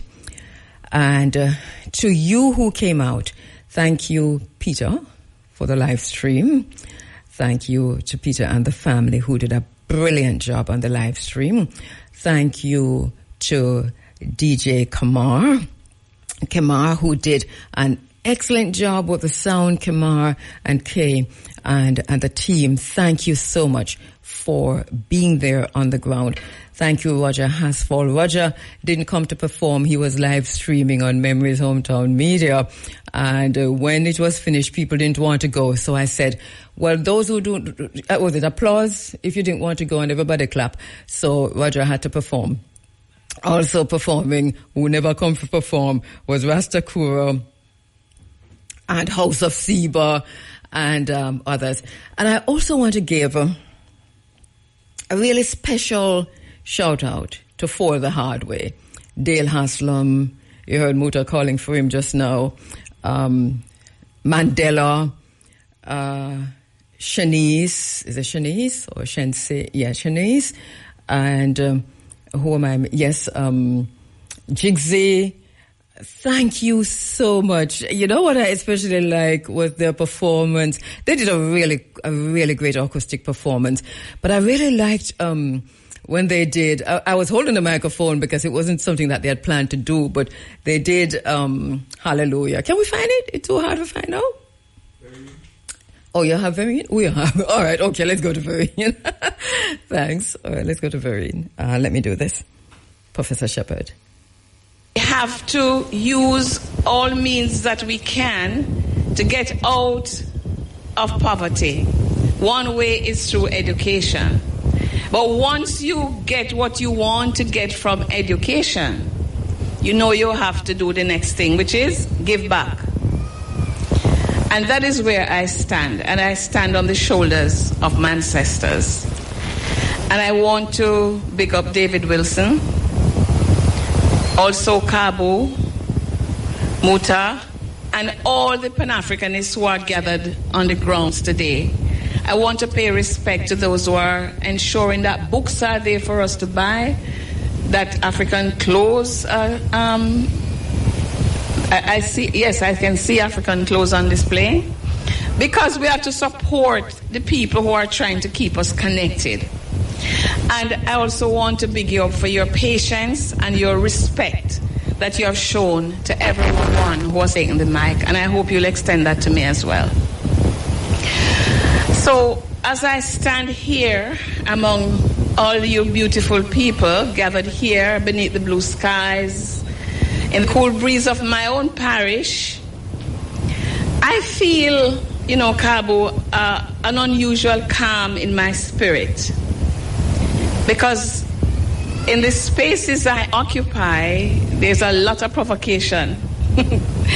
And so I feel an unusual calm in my spirit today. It is as if the protection of the ancestors is chasing out the negative forces of Babylon that always threaten to steal our joy, not just my joy, but our joy.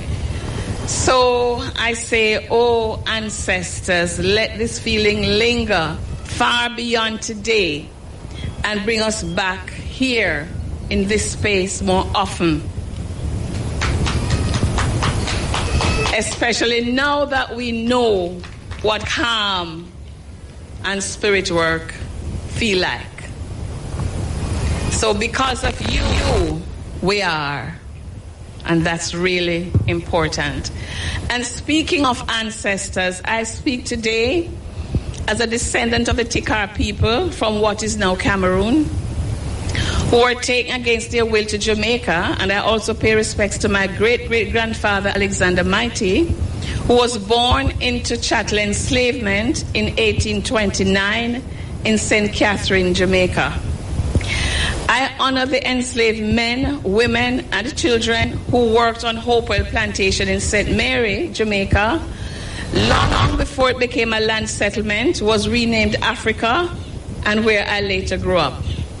Kuba, Mimba, Sue, Delia, Wanika, Ben, Ned, James, Cyrus, enslaved by the British enslaver Grant, mortgaged to the Hibberts, who got compensation of what today would be £5.6 million. For the 428 enslaved people on the property, while the enslaved got nothing but freedom, important as freedom was. And the women whose name I just called were some of those women whose wombs, according to Professor Jennifer Morgan, represented another middle passage. The middle passage that carried future enslaved Africans. Think about that. 2 middle passages.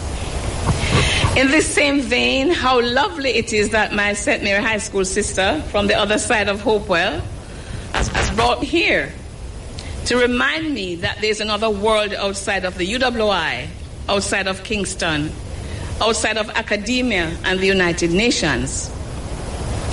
A place where peace resides and that feeling does not have to go away, can be carried with us. So here I am among kindred spirits because Kabu chose you. So if Kabu chose to advertise and to invite you, then you're a good smuddy, you're good people. And here we are at 582 to launch and to open 582 Hertz live. 582 Hertz being the frequency of healing and deep thinking, an open-air cultural and intellectual gathering where philosophy, music, poetry, storytelling, and artistic expression converge beneath the open skies at this historic Rio Nuevo village. Rio Nuevo is hallowed ground, I have to say, home to the pivotal battle of Rio Nuevo. No, not in this particular, you don't see the monument here, right here, but it was a big property.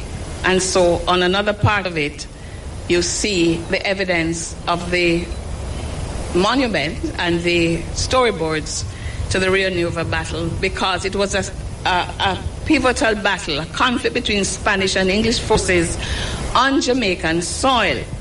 But it's not only important for that, because we didn't want either of them here, right? But the monument is just merely, a relic of the past.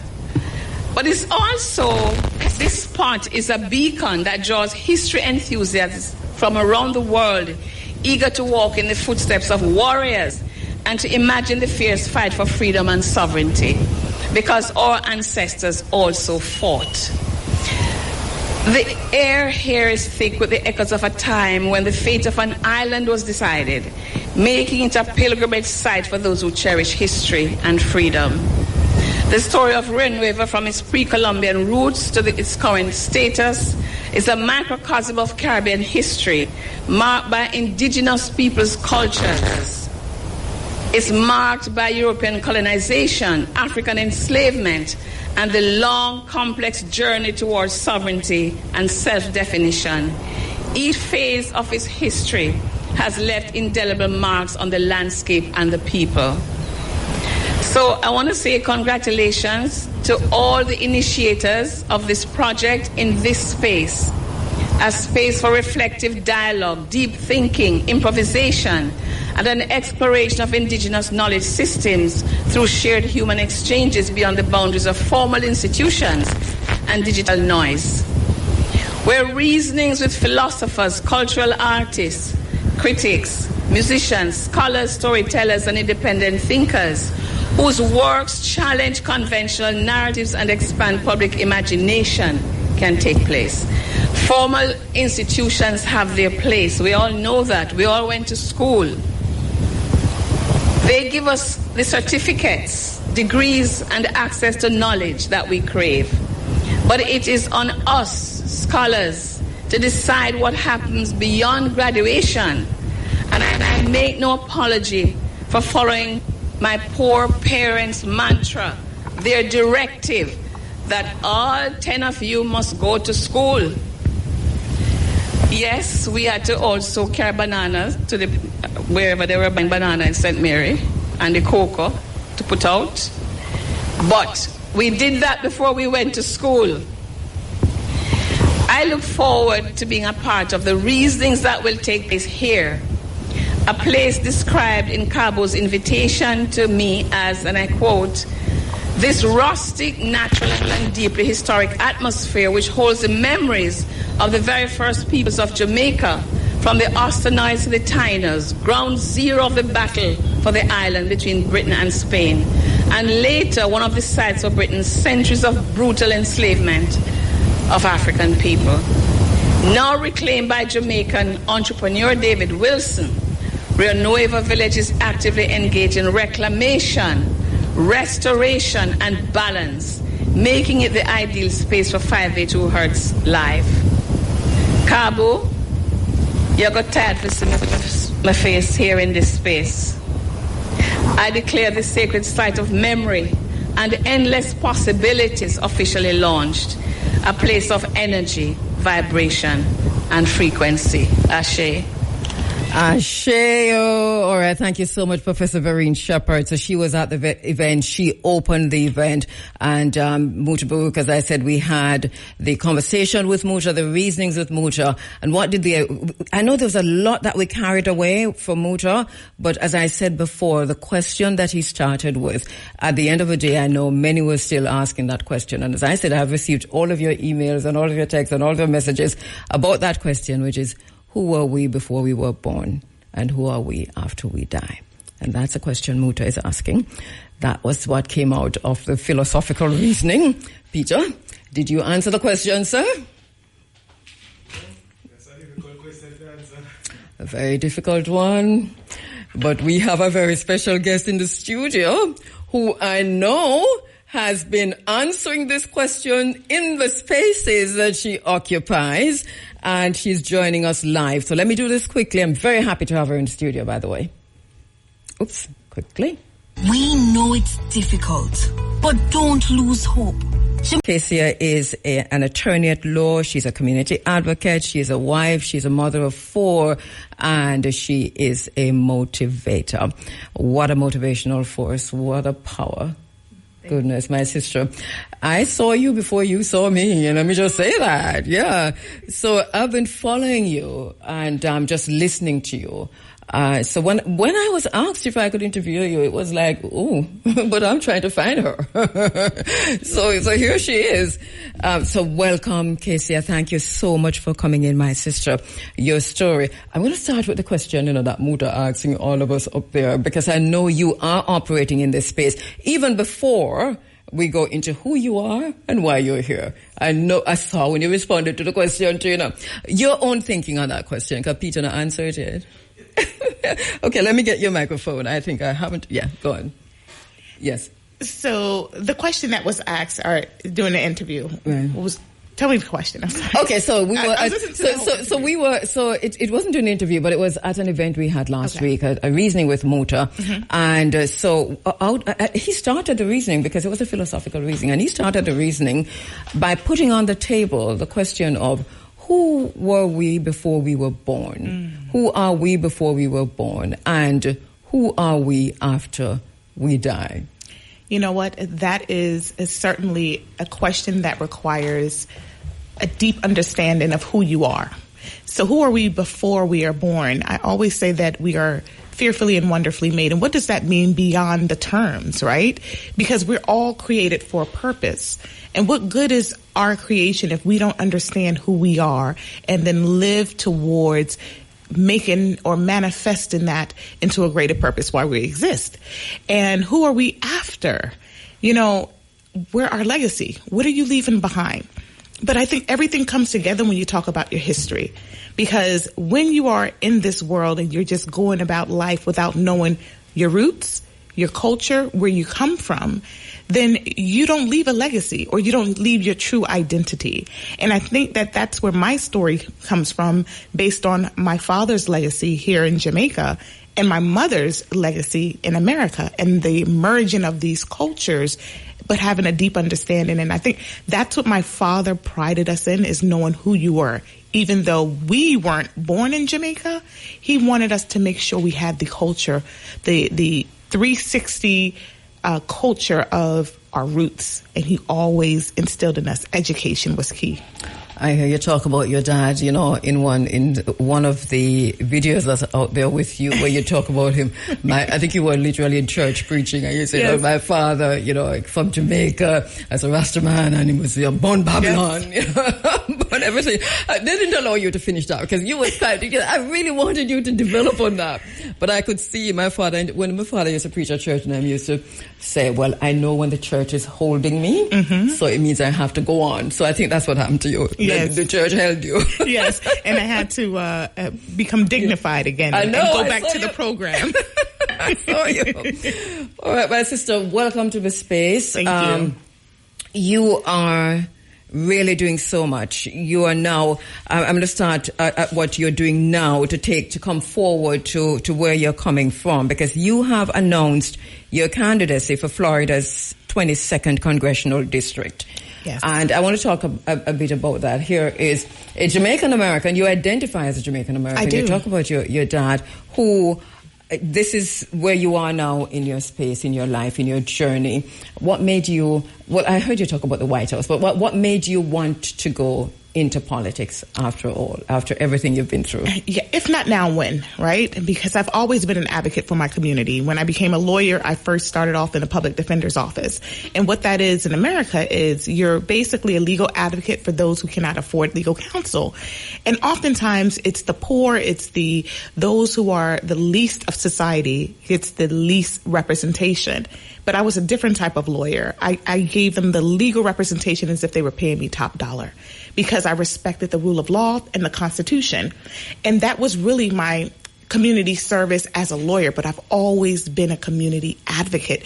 And again, that goes back to my childhood, where my father and my mother taught us the importance of education, although they did not have education beyond high school themselves, and they taught us the importance of our history, where we came from, our legacy. And so that drove me into constantly caring about the community where I resided. And your community extends beyond your family and your neighbors. Mm-hmm. But to now announce my candidacy for Congressional District 22, my question was, if not now, when, right? Because I'm under the ideology that we are supposed to leave an inheritance for our children mm-hmm. and our children's children. And the way society has progressed in the last 4 years, it has been very difficult. I also care for my mother-in-law. She cannot afford health care. She cannot afford the basics, and she's retired. I have 4 children, and health care costs are rising, gas prices, the cost of living, and I'm seeing the problems, but I'm also manifesting solutions. And I'm saying to myself, well, if I have this legal education, the ability to interpret the law as a lawyer, as a legislator, we have to draft bills into law. Mm-hmm, so it's a mm-hmm. natural progression for me, mm-hmm. and I've always advocated against the norm. I'm usually the one that speaks out if I disagree with a judge without fear, because if the judge must follow the law, well, here's the law, Your Honor, and you're not following it. So it's I advocate for a living. I fight for a living. And so this is just a natural progression. And of course, one of the things I've heard you say is the extent to which our community is not represented in so many of these spaces. You speak specifically to law, but I suppose even in these political spaces, how important is it for you as a trailblazer? Because whether you wanted to be or not, it turned out that you are. How important is that for you? It's very important. So let me just bring it back a little bit, because I grew up in a 2-parent household initially. And then my father left when I was 8. We had 8 children. So we understood the struggles. And I realized early on that my mother raising 8 children by herself was difficult enough. And so I knew that education was key to not only getting out of the inner city or that mindset of, just revolving from paycheck to paycheck. But when I became a lawyer, I knew that I was entering into a white male-dominated profession. I knew that from the very beginning. I also knew that I'm presumed incompetent until proven competent. But that was my greatest weapon. Because when my opponents saw me, they saw, oh, that's a black girl. She doesn't know much. What they didn't realize was that in less than 10 years, I tried over 100 trials to verdict, the majority of which were dismissed. There was an acquittal, not guilty, because I had a working knowledge of the law, and it was all here. Mm-hmm. So when they did not prepare because they judged me on my exterior, that was their downfall. Mm-hmm. And I also realized that I make up only 4% of the legal profession, black females. Mm-hmm. And I am an attorney in one of the hardest areas of law, which is criminal defense. If I lose, my client goes to jail for life. So when the civil lawyers, when they're fighting over money, if you lose, you just don't get the money. So we have the hardest area of law with the least amount of representation for black females. And even in Congress, where they're making laws. So if you have the majority of white males in Congress who are drafting these laws, it will not be a representation of our demographic. So I've always pushed against the grain, because I understand that, even with my background of mm-hmm. being on the other side of the criminal justice system. So I just always had this fight in me, but I really believe that this fight was embedded in me by my parents. Because one thing they instilled, even if you don't have it, you fight for it. You fight. I want to come forward after the break to talk about your parents and to talk about your own personal experiences. But quickly to talk about your run, because here you are, your platform is Faith, Family and Future. Yes. And then you've broken that down into food security and all of that. So talk to us about some of the issues that you are looking at as you not just announce, but develop and get ready to win this. Absolutely. So I'm not running to just make a big scene. I'm running to win. That's number one. And when I came up with the platform Faith, Family, and Future, that's who I am at the core. I value my faith as a Christian. I also know that we need to leave a inheritance for our family and our future generations. Because right now it's politics as usual. Everyone is coming out because this is political season. Now they're entering into communities and showing up. Where were you before this political race? And that is the true question. I've always been a community advocate. I give free seminars at the local jail, at the criminal juvenile detention centers, at churches. I'm constantly in the community, and I'm educating the civilians about their legal rights. So it takes even faith to even run this race. Because if you look at the numbers, if you look at what people are saying, who's going to win, and this is always in politics, but when you have a heart for the community and that message gets across, it's votes that win elections and not money.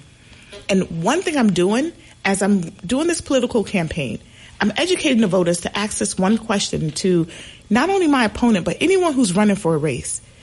If big corporations are pouring in millions of dollars, U.S. dollars, into a candidate for a job that pays only thousands, you have to ask yourself, are they for the community or are they for some political advantage? And you have to speak louder than their dollars with your vote and vote for the opposition who is gaining these donations from the community. You have to have a community voice. So I'm not only asking for a vote, I'm educating the voters. Research me and research my opponent. Google, ask those tough questions at these town halls and elections. Don't let them just give you this pre-made script. You challenge them on who's donated to you. Why is this person investing all this money in you? What are you going to do in return? What area is this that you are running, the 22nd Congressional District? What area is that? Okay, so recently our governor, who's a Republican, redrew the map. And the map was redrawn. It's called gerrymandering, if you really consider it, to favor Republicans. And the reason why the map was redrawn is because they want more Republican seats. More Republican seats, they'll have power of the House, and they'll get more laws in place. Although he redrew that district, it takes up about, and here is parishes, there's counties. So it spans the entire width of the state of Florida, from the west coast in Marco Island to the east side where the beach is at, on Fort Lauderdale area. So you have different sectors in all of these counties. And our campaign is going to not just cater to one demographic. We're catering to all because a majority of the vote wins. So there's different issues in different counties. So, again, my job is to not only address those issues, but also educate the voters and secure a win. Because we do have a wide listenership. Yes. Whether it's in Florida or here, who can call their relatives in Florida to say, hey. Yes. So that's good. So it's 4 counties. It's Broward County, which encompasses Parkland, Coconut Creek, and Coral Springs. You also have Palm Beach County, which is north of Broward, Hendry County, which is west of Broward, and Collier County, which is all the way on the west coast, Marco Island, those areas. So even if you can't vote, I'm asking everyone to go to my Instagram, Kaysia Early, KaysiaEarley, and just share. Because elections are also about name recognition, right? They keep seeing early, vote early for early. When you go to that ballot, you know, you'll see that name. But again, that name has always been out there because we really care about our community. We got a lot of texts coming in. I've seen her. So you're doing pretty well. People have seen you across that. Okay. But so that's really great. Let me take a quick break. Experience it. And yes, I did something bad, but that did not mean that I was not worthy of legal representation. Mm-hmm. And this is why it's so important to look at people, whether they're arrested or not, as innocent until proven guilty, and not to cast judgment. Mm-hmm. So this is some of the fire that when I advocate for my clients that no other attorney has, because I experienced that. And 22 years later, I've been named top attorney, top 10, top 20, top 100. But I never set out to be the best. I just lawyered from the heart. And when you do what you love and you put your heart into your work, the accolades will follow, the money will follow, the recognition will follow. Mm-hmm. And I implore everyone to just, whatever you do it to the best of your ability. What kind of support did you have through that process? And what does it take to move from being arrested, tried, sentenced into being who you are now? What kind of strength does that take? I didn't tell anyone. I was ashamed. So the only person who knew was my boyfriend at the time, who's my husband now of 22 years. And I understand he's here, isn't he? You should come say hi. You talk about him so much. He was my support. My relationship with Christ was my support. And once I rededicated my life back to Christ, the shame was removed. And I started telling everyone, look, I messed up before. I didn't want people to look at me as a perfect person, because when you don't see a resemblance, you don't really take their direction. So I like to relate not only to my clients, but to people who are going through a situation in life, to encourage them and to inspire them. So that was a moment, a teachable moment, not just for myself, but for my clients to come. Mm-hmm. Well, here you are now, going headlong into politics at a time when we're moving into a new world order. Yeah. And I suppose you're a Christian. And yes. How much does your Christian faith inform this process, understanding the times, for example, the geopolitical upheavals? Does that play into that, or you're looking straight through the lens of politics on this one? No, it's a combination of both. You cannot separate your faith even as taking a political office. It's just like me saying I'm not a Christian, I'm just a lawyer. No, it's with you. What's in you will come out. But there is a separation, right, of church and state. So even as a Christian, I get these questions all the time. What are your thoughts on the LGBT or principles that go against your values? What you have to realize is, as a Christian, that is my moral beliefs. That's my spiritual beliefs. But as a lawyer, I represent everyone, because everyone is entitled to due process under the law. Mm-hmm. And as a congresswoman, I will represent my constituents, because everyone is entitled to representation, no matter what your sexual orientation is, no matter what your religious beliefs are. That's just who I am at the core. Mm-hmm. And that is what motivates me and inspires me. I'm a giver. Mm-hmm. I started a nonprofit organization, Seeds of Manna. And before I did this nonprofit, I would take funds out of my law firm, collect donations, ship them to Jamaica, fly to Jamaica to clear it, and make sure it got into the hands of the people. I wasn't relying on a third-party organization, and I still do it to this day. I'm waiting on my shipment to come here. And I've been doing that for years, because to whom much is given, much is required. So this is who I am at the core, and it goes back to the principles that my father instilled in me. I truly thought that I was a born Jamaican, because he grew up in Spanish Town. Then he moved to America. He fell in love with my mom. But every summer he would take us to Jamaica. And I'm not talking about the resorts. Like, he would take us to country. So all of these things come back to me, and I do the same with my kids now, because I'm reliving that experience. And I have a house in Trelawney. This is home to me. And at the same time, you talk a lot about being abandoned. Yes. And how you had to come to terms with that particular situation to even move on in your own personal life. Yes, it was difficult. Like I said, if it's one thing my father gave me, is my culture. I don't see me being anything else but Jamaican. I just happened to be born in America. And yes, he left. I was 8 years old when he left. He had 8 children by my mother. That was his wife. He left. But and you're number 4? I'm number 4. So how old are the others? They were all stair steps. So okay. They were very young. My mother, he left when the youngest was 8 months old, and the oldest was 12. It's a few years in between on the younger ones, but I had to forgive my father to heal and move on. But I'm grateful for what he instilled in us. He always instilled education. Like I said on the program, we grew up not watching television, and I was upset about that. But he always used to tell us, stick your head in a book. And I'm so glad he did. I'm so glad he did. Father. Listen, he wanted us to know our history. He wanted us to know our culture. We would go on these nature walks, and every plant had a healing remedy to it. I'm like, we didn't like it growing up. But looking back, man, I'm so grateful. Do you teach your own children some of these principles from your dad? As much as I can. And this is why when we come here, they're in church right now in Lilliput, right? Because I called them, I told the pastor, pick them up, let them go to church. Well, this is our church, so welcome. Hey, hello. God is good. All the time. All the time. And all the time, God is good. But when we come here, we don't do the resorts. You know, I want them to experience the culture just like my dad did. And my youngest daughter, I have 4 children and 1 girl and 3 boys. She said, Mom, when I get older, this house and the house we have in Trelawney, I'm going to bring my kids here.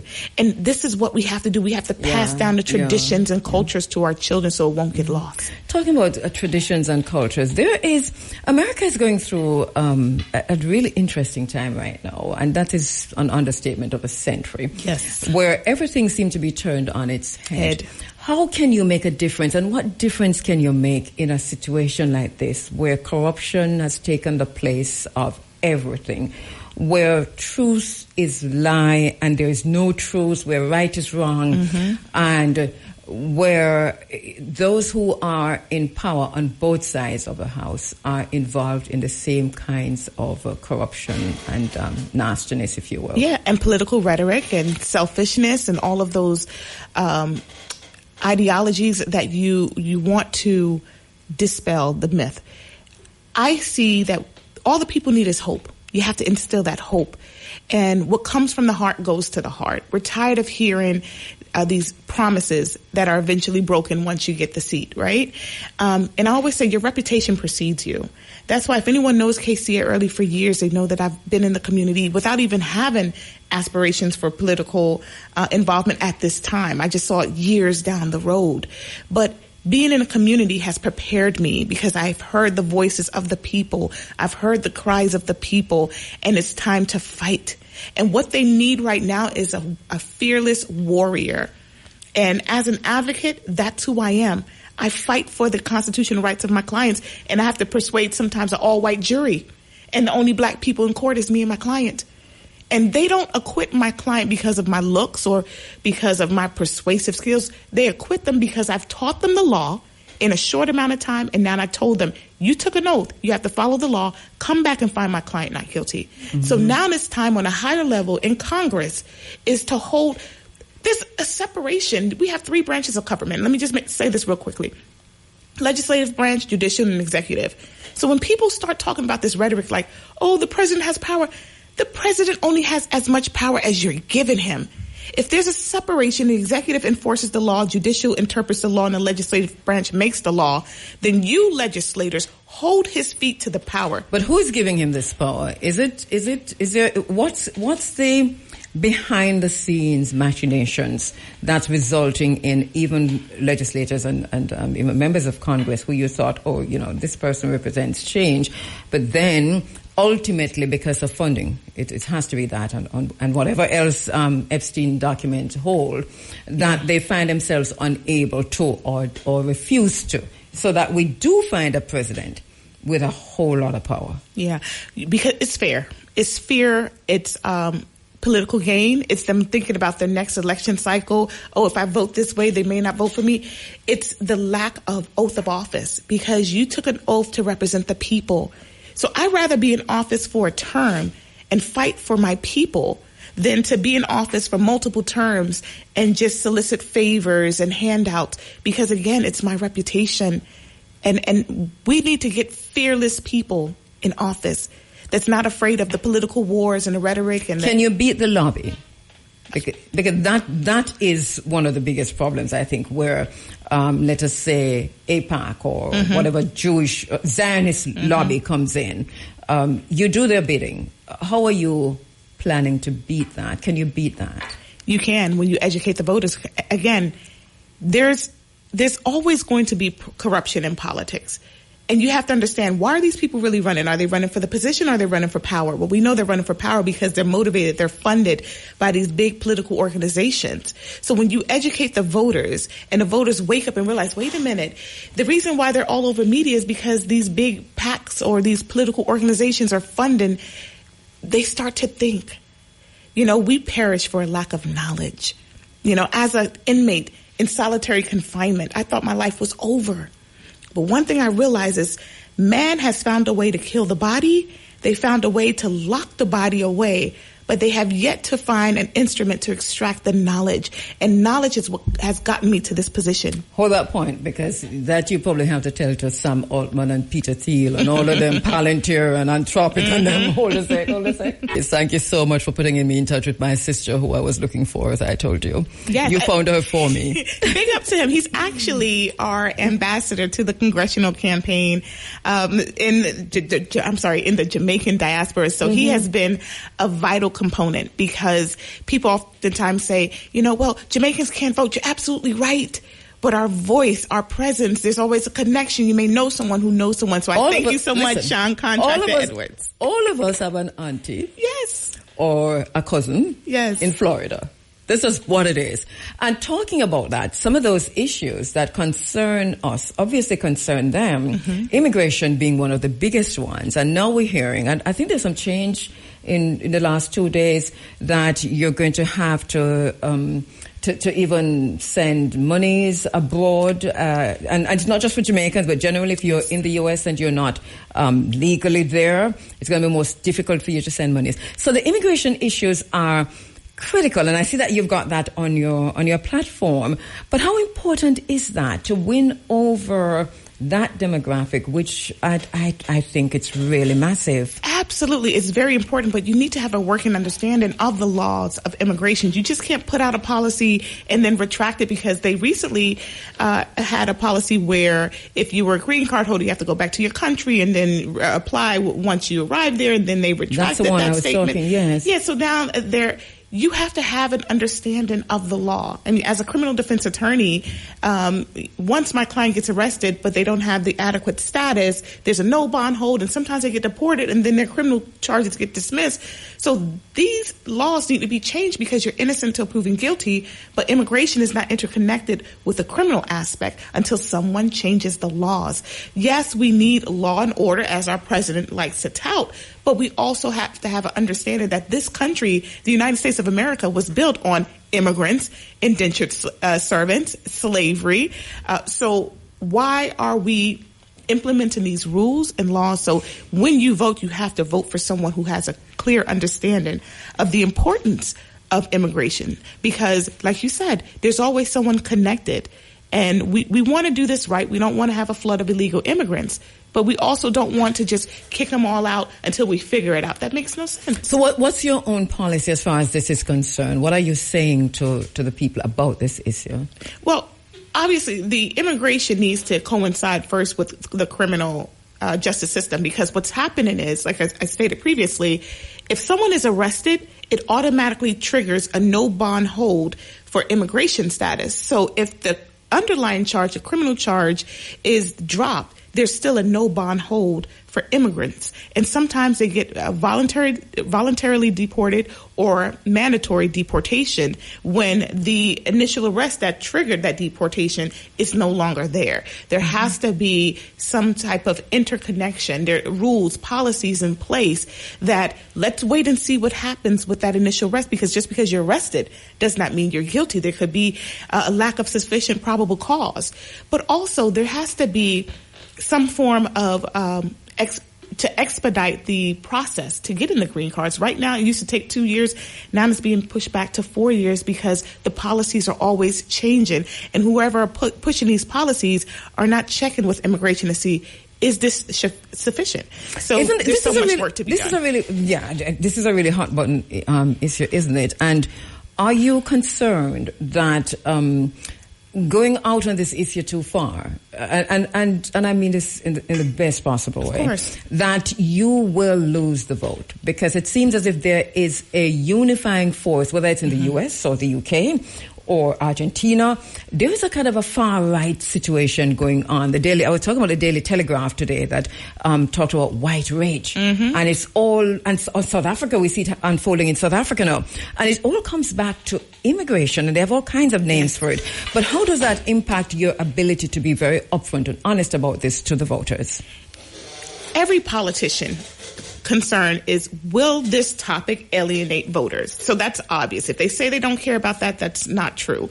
So that is a concern, but I don't take an extremist route.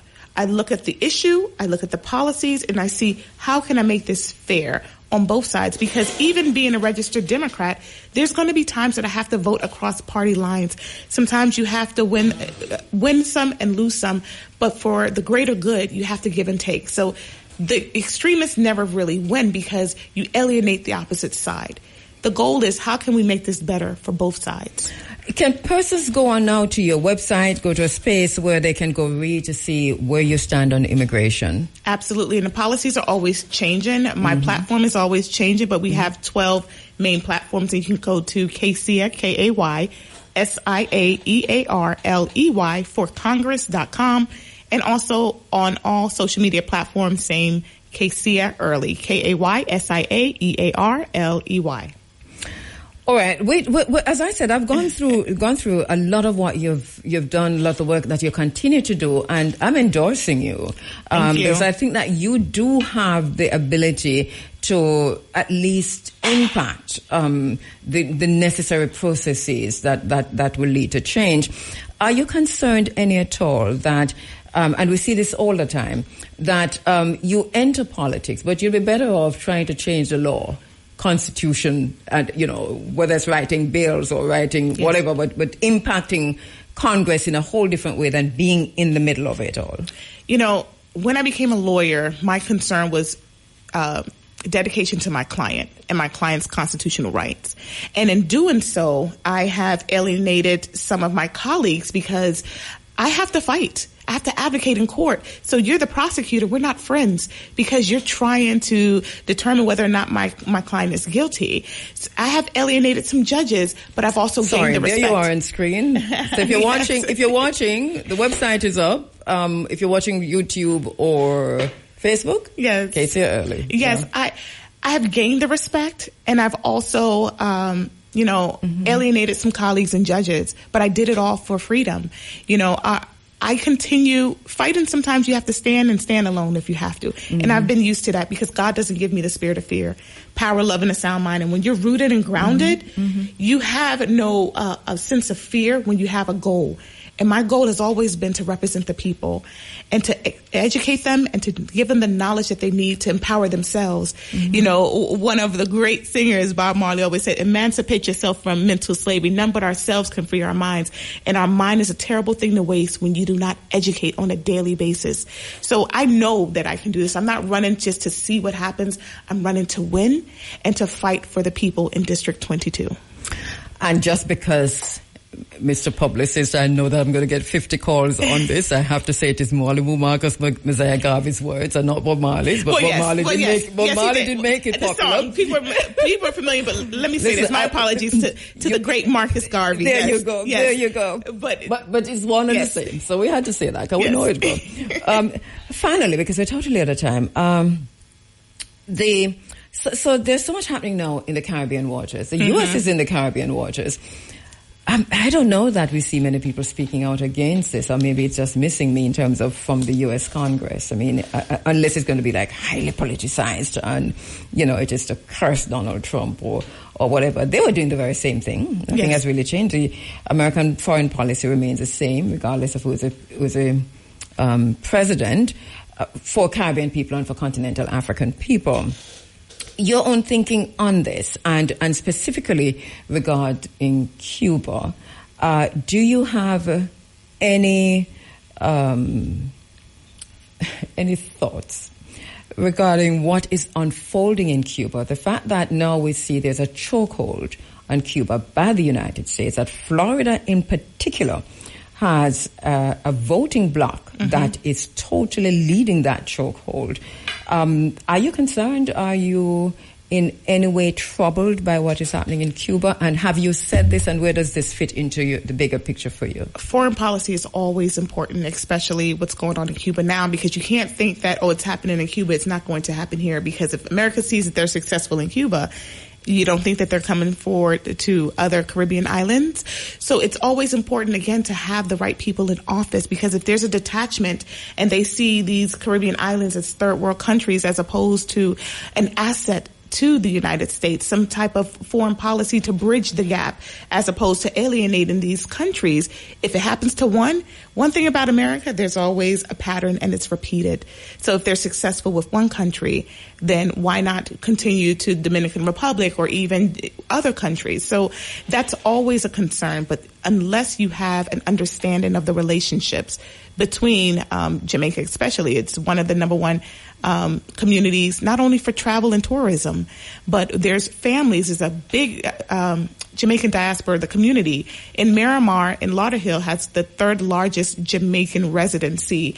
South Florida has almost the number one Jamaican residency, second to New York as well. So there is a strong presence of Caribbeans in South Florida, and you need someone that has this knowledge in order to formulate policies that will impact in a positive way, as opposed to trying to suppress those countries. Were you here when the lights went out on Friday? Yes, I was.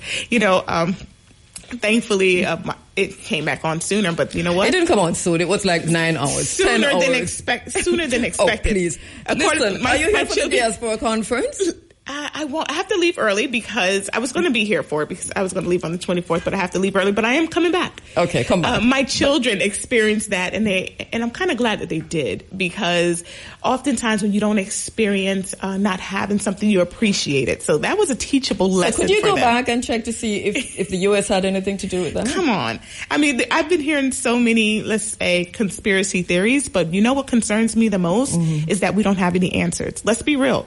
This is not an act from a storm or a power outage. This was an island-wide outage. Yes. And if that's not concerning to the Prime Minister, you tell me what is. Because if it can happen once, and in that amount of time, it may happen again, and it could be longer. We need answers, we need greater security, and we need to know, you need transparency. The people of Jamaica deserves to know, why did their lights go out, and why was it island-wide? What sparked it? Who's behind it? I'm concerned. And I've been hearing from some politicians in Florida, they're concerned as well, because there's no answer. And the longer the people go without an answer, that goes back to the idea that where is the corruption? If you're not transparent, then what are we supposed to think? So, Prime Minister, we need to know what happened. Quickly. You're hearing from politicians in Florida who are concerned. Yes, because it wasn't connected to a storm. It wasn't connected to this, spontaneous combustion where, there's no answers. And it's starting Somebody said lightning. Not at all. Not at all. Not a big, no.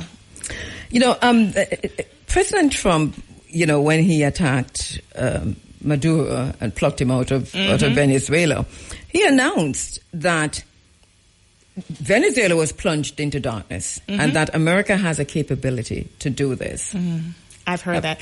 And that's what I'm saying. I'm listening I'm a part of several group chats. And when the lights went out, I told them I'm in Jamaica. And then I just started to see the conspiracies or some of the suggestions that America could have done this, or they had some control, and the other people was fighting back and said, it could be a secret in Jamaica that we don't know. Okay, there you go. People have all of their ideas of what happened, which is why transparency is key. It's very important. And this is one of the reasons why I said earlier this morning that everybody's right about what happened, because we have no one in authority who have come out to say, this is what happened. Yes. And we have been told that the minister with responsibility has said to the JPS, you have 30 days to get back to us. But all the while, the USS Nimitz was one of America's biggest warships, was just on our waters, and you were all over. They were all over our heads. We saw it with warplanes and so on, and they've got the ability. So, I'm going to call you when you get back home to say, have you heard anything? Because I think 30 days is too long. It is, isn't it? It's too long. It gives them enough time to come up with a theory. And I think that's too long to give the people a clear understanding as to what happened. You can conduct a thorough investigation, be transparent, take responsibility of whatever happened. But 30 days is enough time to create a narrative. Not saying that they will, but whenever you are in a position of power, you have the ability to instill trust in the people. And how can we trust that response? How can we trust that investigation when it took that long? Because within that 30 days, it can happen again. At least give us information as to what possibly occurred, because we have all of these theories, and you're losing trust once again in the government and in politics. I trust that you have also heard about the fire at the JDF Upper Camp. Yes. Any thoughts on that as to? I thought that was connected because we saw it on the news. But again, because no one is coming out and saying anything to ease those concerns of the people, everyone is, you don't know what's real and what's not, because anybody can write a report on social media. Anybody can create a website and say this is what it is. But I think for the national defense and security of this country, we need to know how it originated and why was it island-wide. That's massive. It's not like it was designated to one parish. This was the entire island. And you have to think about the people again. Now, the resorts, they have generators. So we only experienced it for a little while. But, the people that brought food, the children, the hospitals sometimes are not adequately prepared because the hurricane, the hospital in Trelawney is still, decimated. So is it safe to say that you yourself are worried about this as a Jamaican? Of course, and soon to be a Jamaican citizen. As soon as my paperwork is completed. Can you be a congresswoman and also be a Jamaican citizen? Absolutely. Okay. Dual citizenship. I actually applied, and I'm waiting for it to be finalized. Then my children will have their citizenship, and my husband can have it through marriage because I am a descendant of my father. So I've already filled out that application. And you can also be a prime minister, because I know 2 of your prime ministers were not born Jamaican. So stay tuned. Listen, please to attend the diaspora conference, whether it is the one online or the one in Montego Bay, because there are 2 of them happening at around the same time. So attend them, because these conversations I think we must have. Of course. We see already that there are people so I don't know if you've heard, but Israel. Well, I'm reading, just coming into work this morning, that in the US's it's not just counterterrorism, but it is strategic security act, that the discussion that is supposed to happen in Congress. Help me with this, because I'm not quite sure what it was that I read, but it seems to me that there is a provision in one of those bills for Israel, the Israeli Defense Force, and the U.S. military to merge to an extent where they're sharing information and where they are one and the same. I don't know if you've seen that, heard that, or am I talking out of turn? I have limited, but I didn't read the article that you read this morning, but I have heard that they were merging to create a bigger power and stronger power. Now, to what extent, I'm not sure, but this is also a concern, because when you have allies merging to create a bigger power, then who is the next enemy? Who's the next target? So the next target is America. Hello. It's the U.S. No, that was a rhetorical question. Oh, I see. Okay. Because when you look at it, everyone has their eye on the U.S. I mean, we continue to be a strong country. We continue to advance in technology, but we cannot be oblivious that we have enemies that are surrounding us, enemies that are preparing, strengthening their armies, strengthening their weapons of mass destruction. So while we're interfighting, people are gathering together. So, but isn't America's greatest enemy Israel? I would say the greatest known enemy. Our greatest enemy is the one that you really don't know, who's conspiring against you. So we still have to be prepared on every side. Well, I don't think America knows that Israel is they don't know that, do they? I think we're too busy fighting each other. Well, I think we're too busy, divide and conquer. The Republicans versus the Democrats, and we're forgetting about the people. And this is why I said this campaign is a unifier, because sometimes you have to agree on the other side for the bigger purpose. So while we're interfighting and we are divided, gas prices are still soaring. While we're fighting, the cost of living is increasing. And this is important because you have families that are now being evicted and moving in with families and coming together. Like, everyone in Congress is forgetting about the people that they swore and took an oath to protect and their interests. So this interfighting is actually going to hurt us in the long run. So we need some fearful leaders. Anytime soon to these two major wars, because there are wars everywhere, but the attacks on Iran and also the Russia-Ukraine situation? Man, Russia and Ukraine has been ongoing for years now, and every time we think that we have an end in sight, a bill proposed, a peace treaty, it continues, and that is a concern. Ukraine is continuously battling and existing while there's natural casualties, including children. So foreign policies, including let me stop it because you have a lot of supporters online, and one of them just write me and tell me, say, listen, remember she's running for Congress. You're getting her in trouble. No, you're not. No, you're not. You know why? Because they can play this back. Because here's the thing. You have to be a realist. And I say this because some of the hot topics, including the LGBTQ, these are questions that are going to be asked. And I'm not going to answer questions to just garner votes. People want to hear the truth. People want to hear what's going to happen to my children. Are we even going to have be able to afford our lifestyle? So these are hot button topics, and these are the questions that need to be asked. And you did say to me when you came in, ask me the tough questions. Yeah, I really don't mind. So to all your fans online, she's good. With answering them.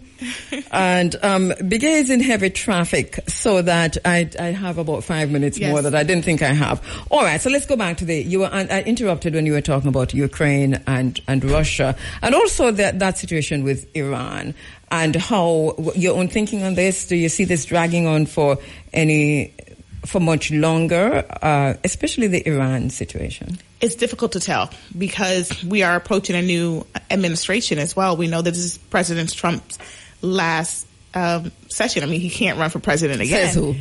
The Constitution. What Constitution? The Constitution. The one that he's been trampling all over?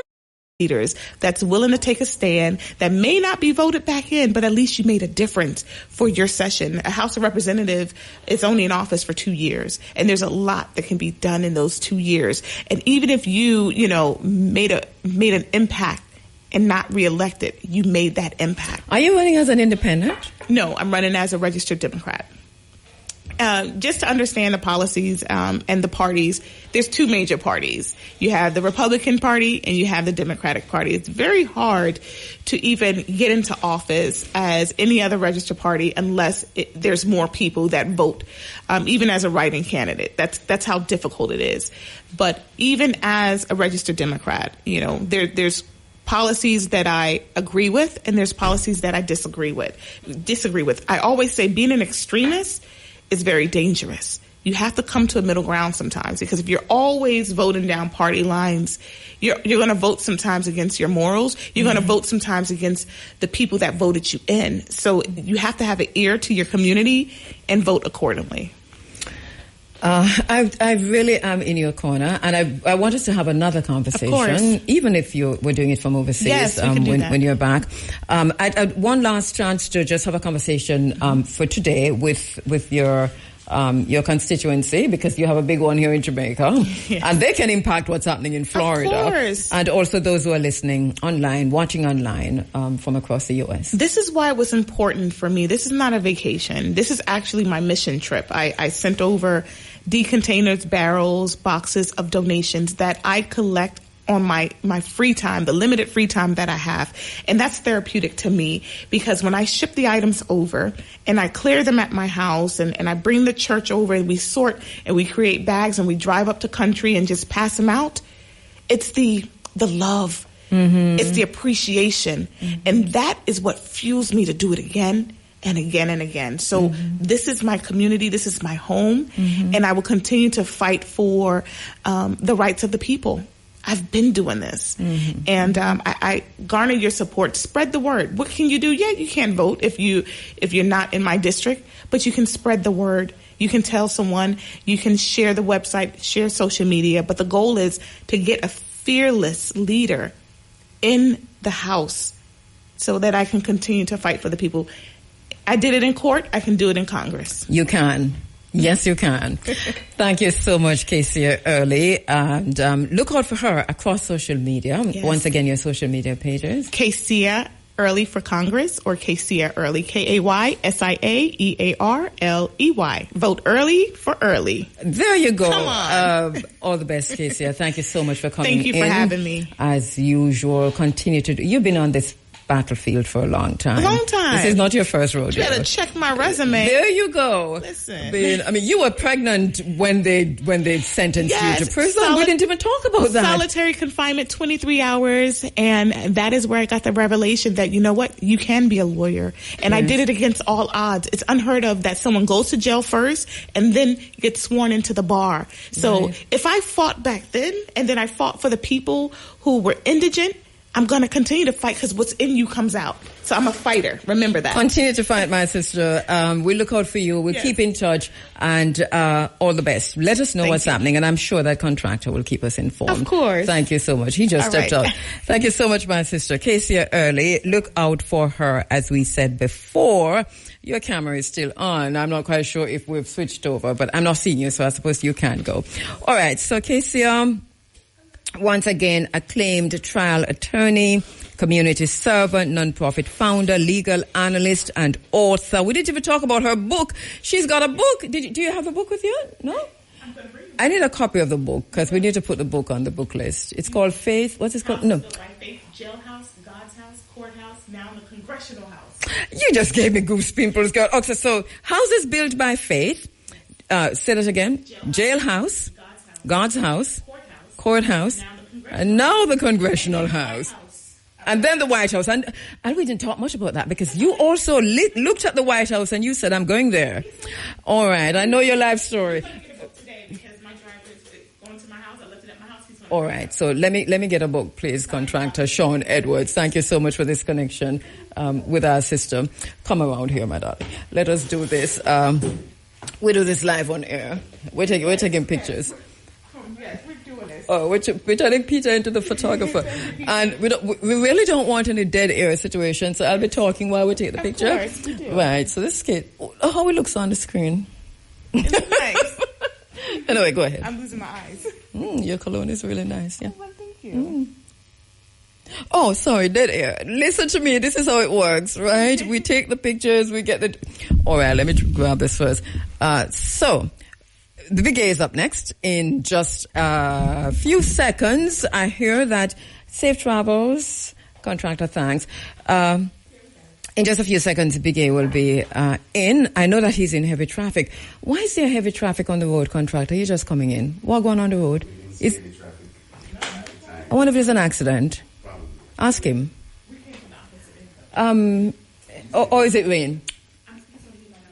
Yeah, please. Send me her number, contract. All right. So, I'm not quite sure what it is, but this is Big A. If you're listening, text me. Tell me what is causing the traffic. I just like how people online are telling me say me could have run for something too.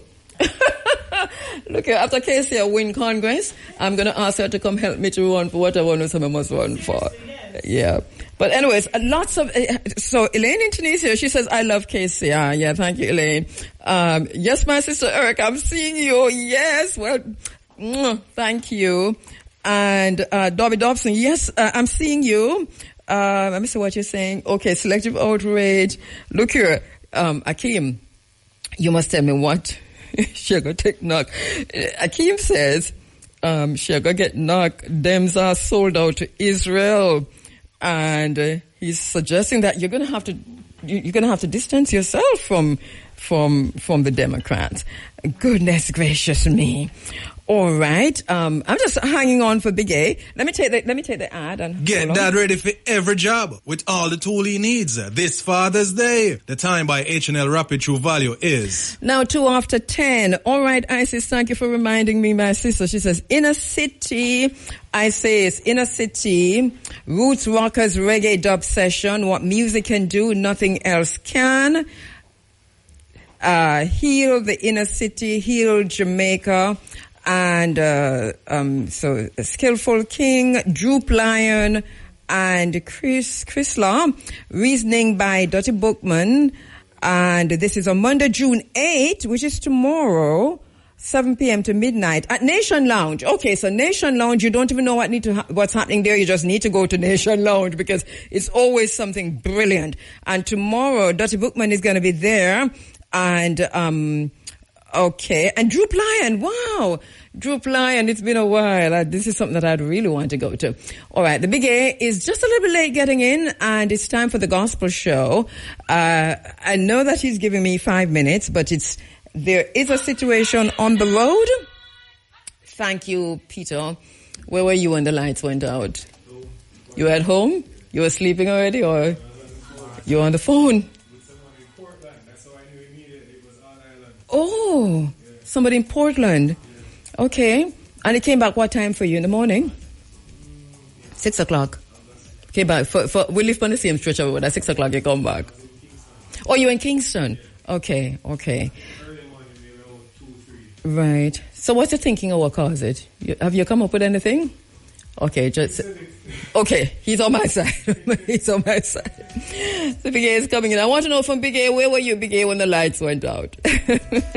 Where were you when the lights went out? Thank you so much to all of my guests this morning. Thank you so much to the Maroon, Charlestown Maroon group who came in. Thank you so much, Raspadam. Thank you so much, Lloyd. Thank you so much, Mama G, and the entire group. Hopefully we'll be able to make it to Charlestown on June 20.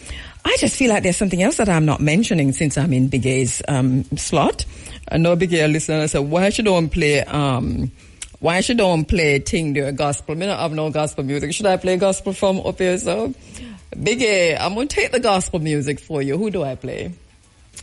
You have no help to me right now. Anyway, Big A, I'm going to play some African music because once upon a time, I used to carry gospel music just in case, but I don't have any today. And so I'm going to leave you with this. Big A is coming in shortly. He has sent me the information just to let me know that he is in heavy traffic. I understand because even if it's not raining, it has been raining, right? So that might be one of the reasons. Or it could be something else on the road. So take it easy, Big A, and we just hang on. I leave it to Peter. Peter, please step me up on the screen now. I mean, I can. Goodbye. Thank you for watching wherever you are in the world. Thank you for writing in. Thank you for everything that you've done. And I just feel like there's some things that I've left out. I know that there are some celebrations for Leonard Howell, and that.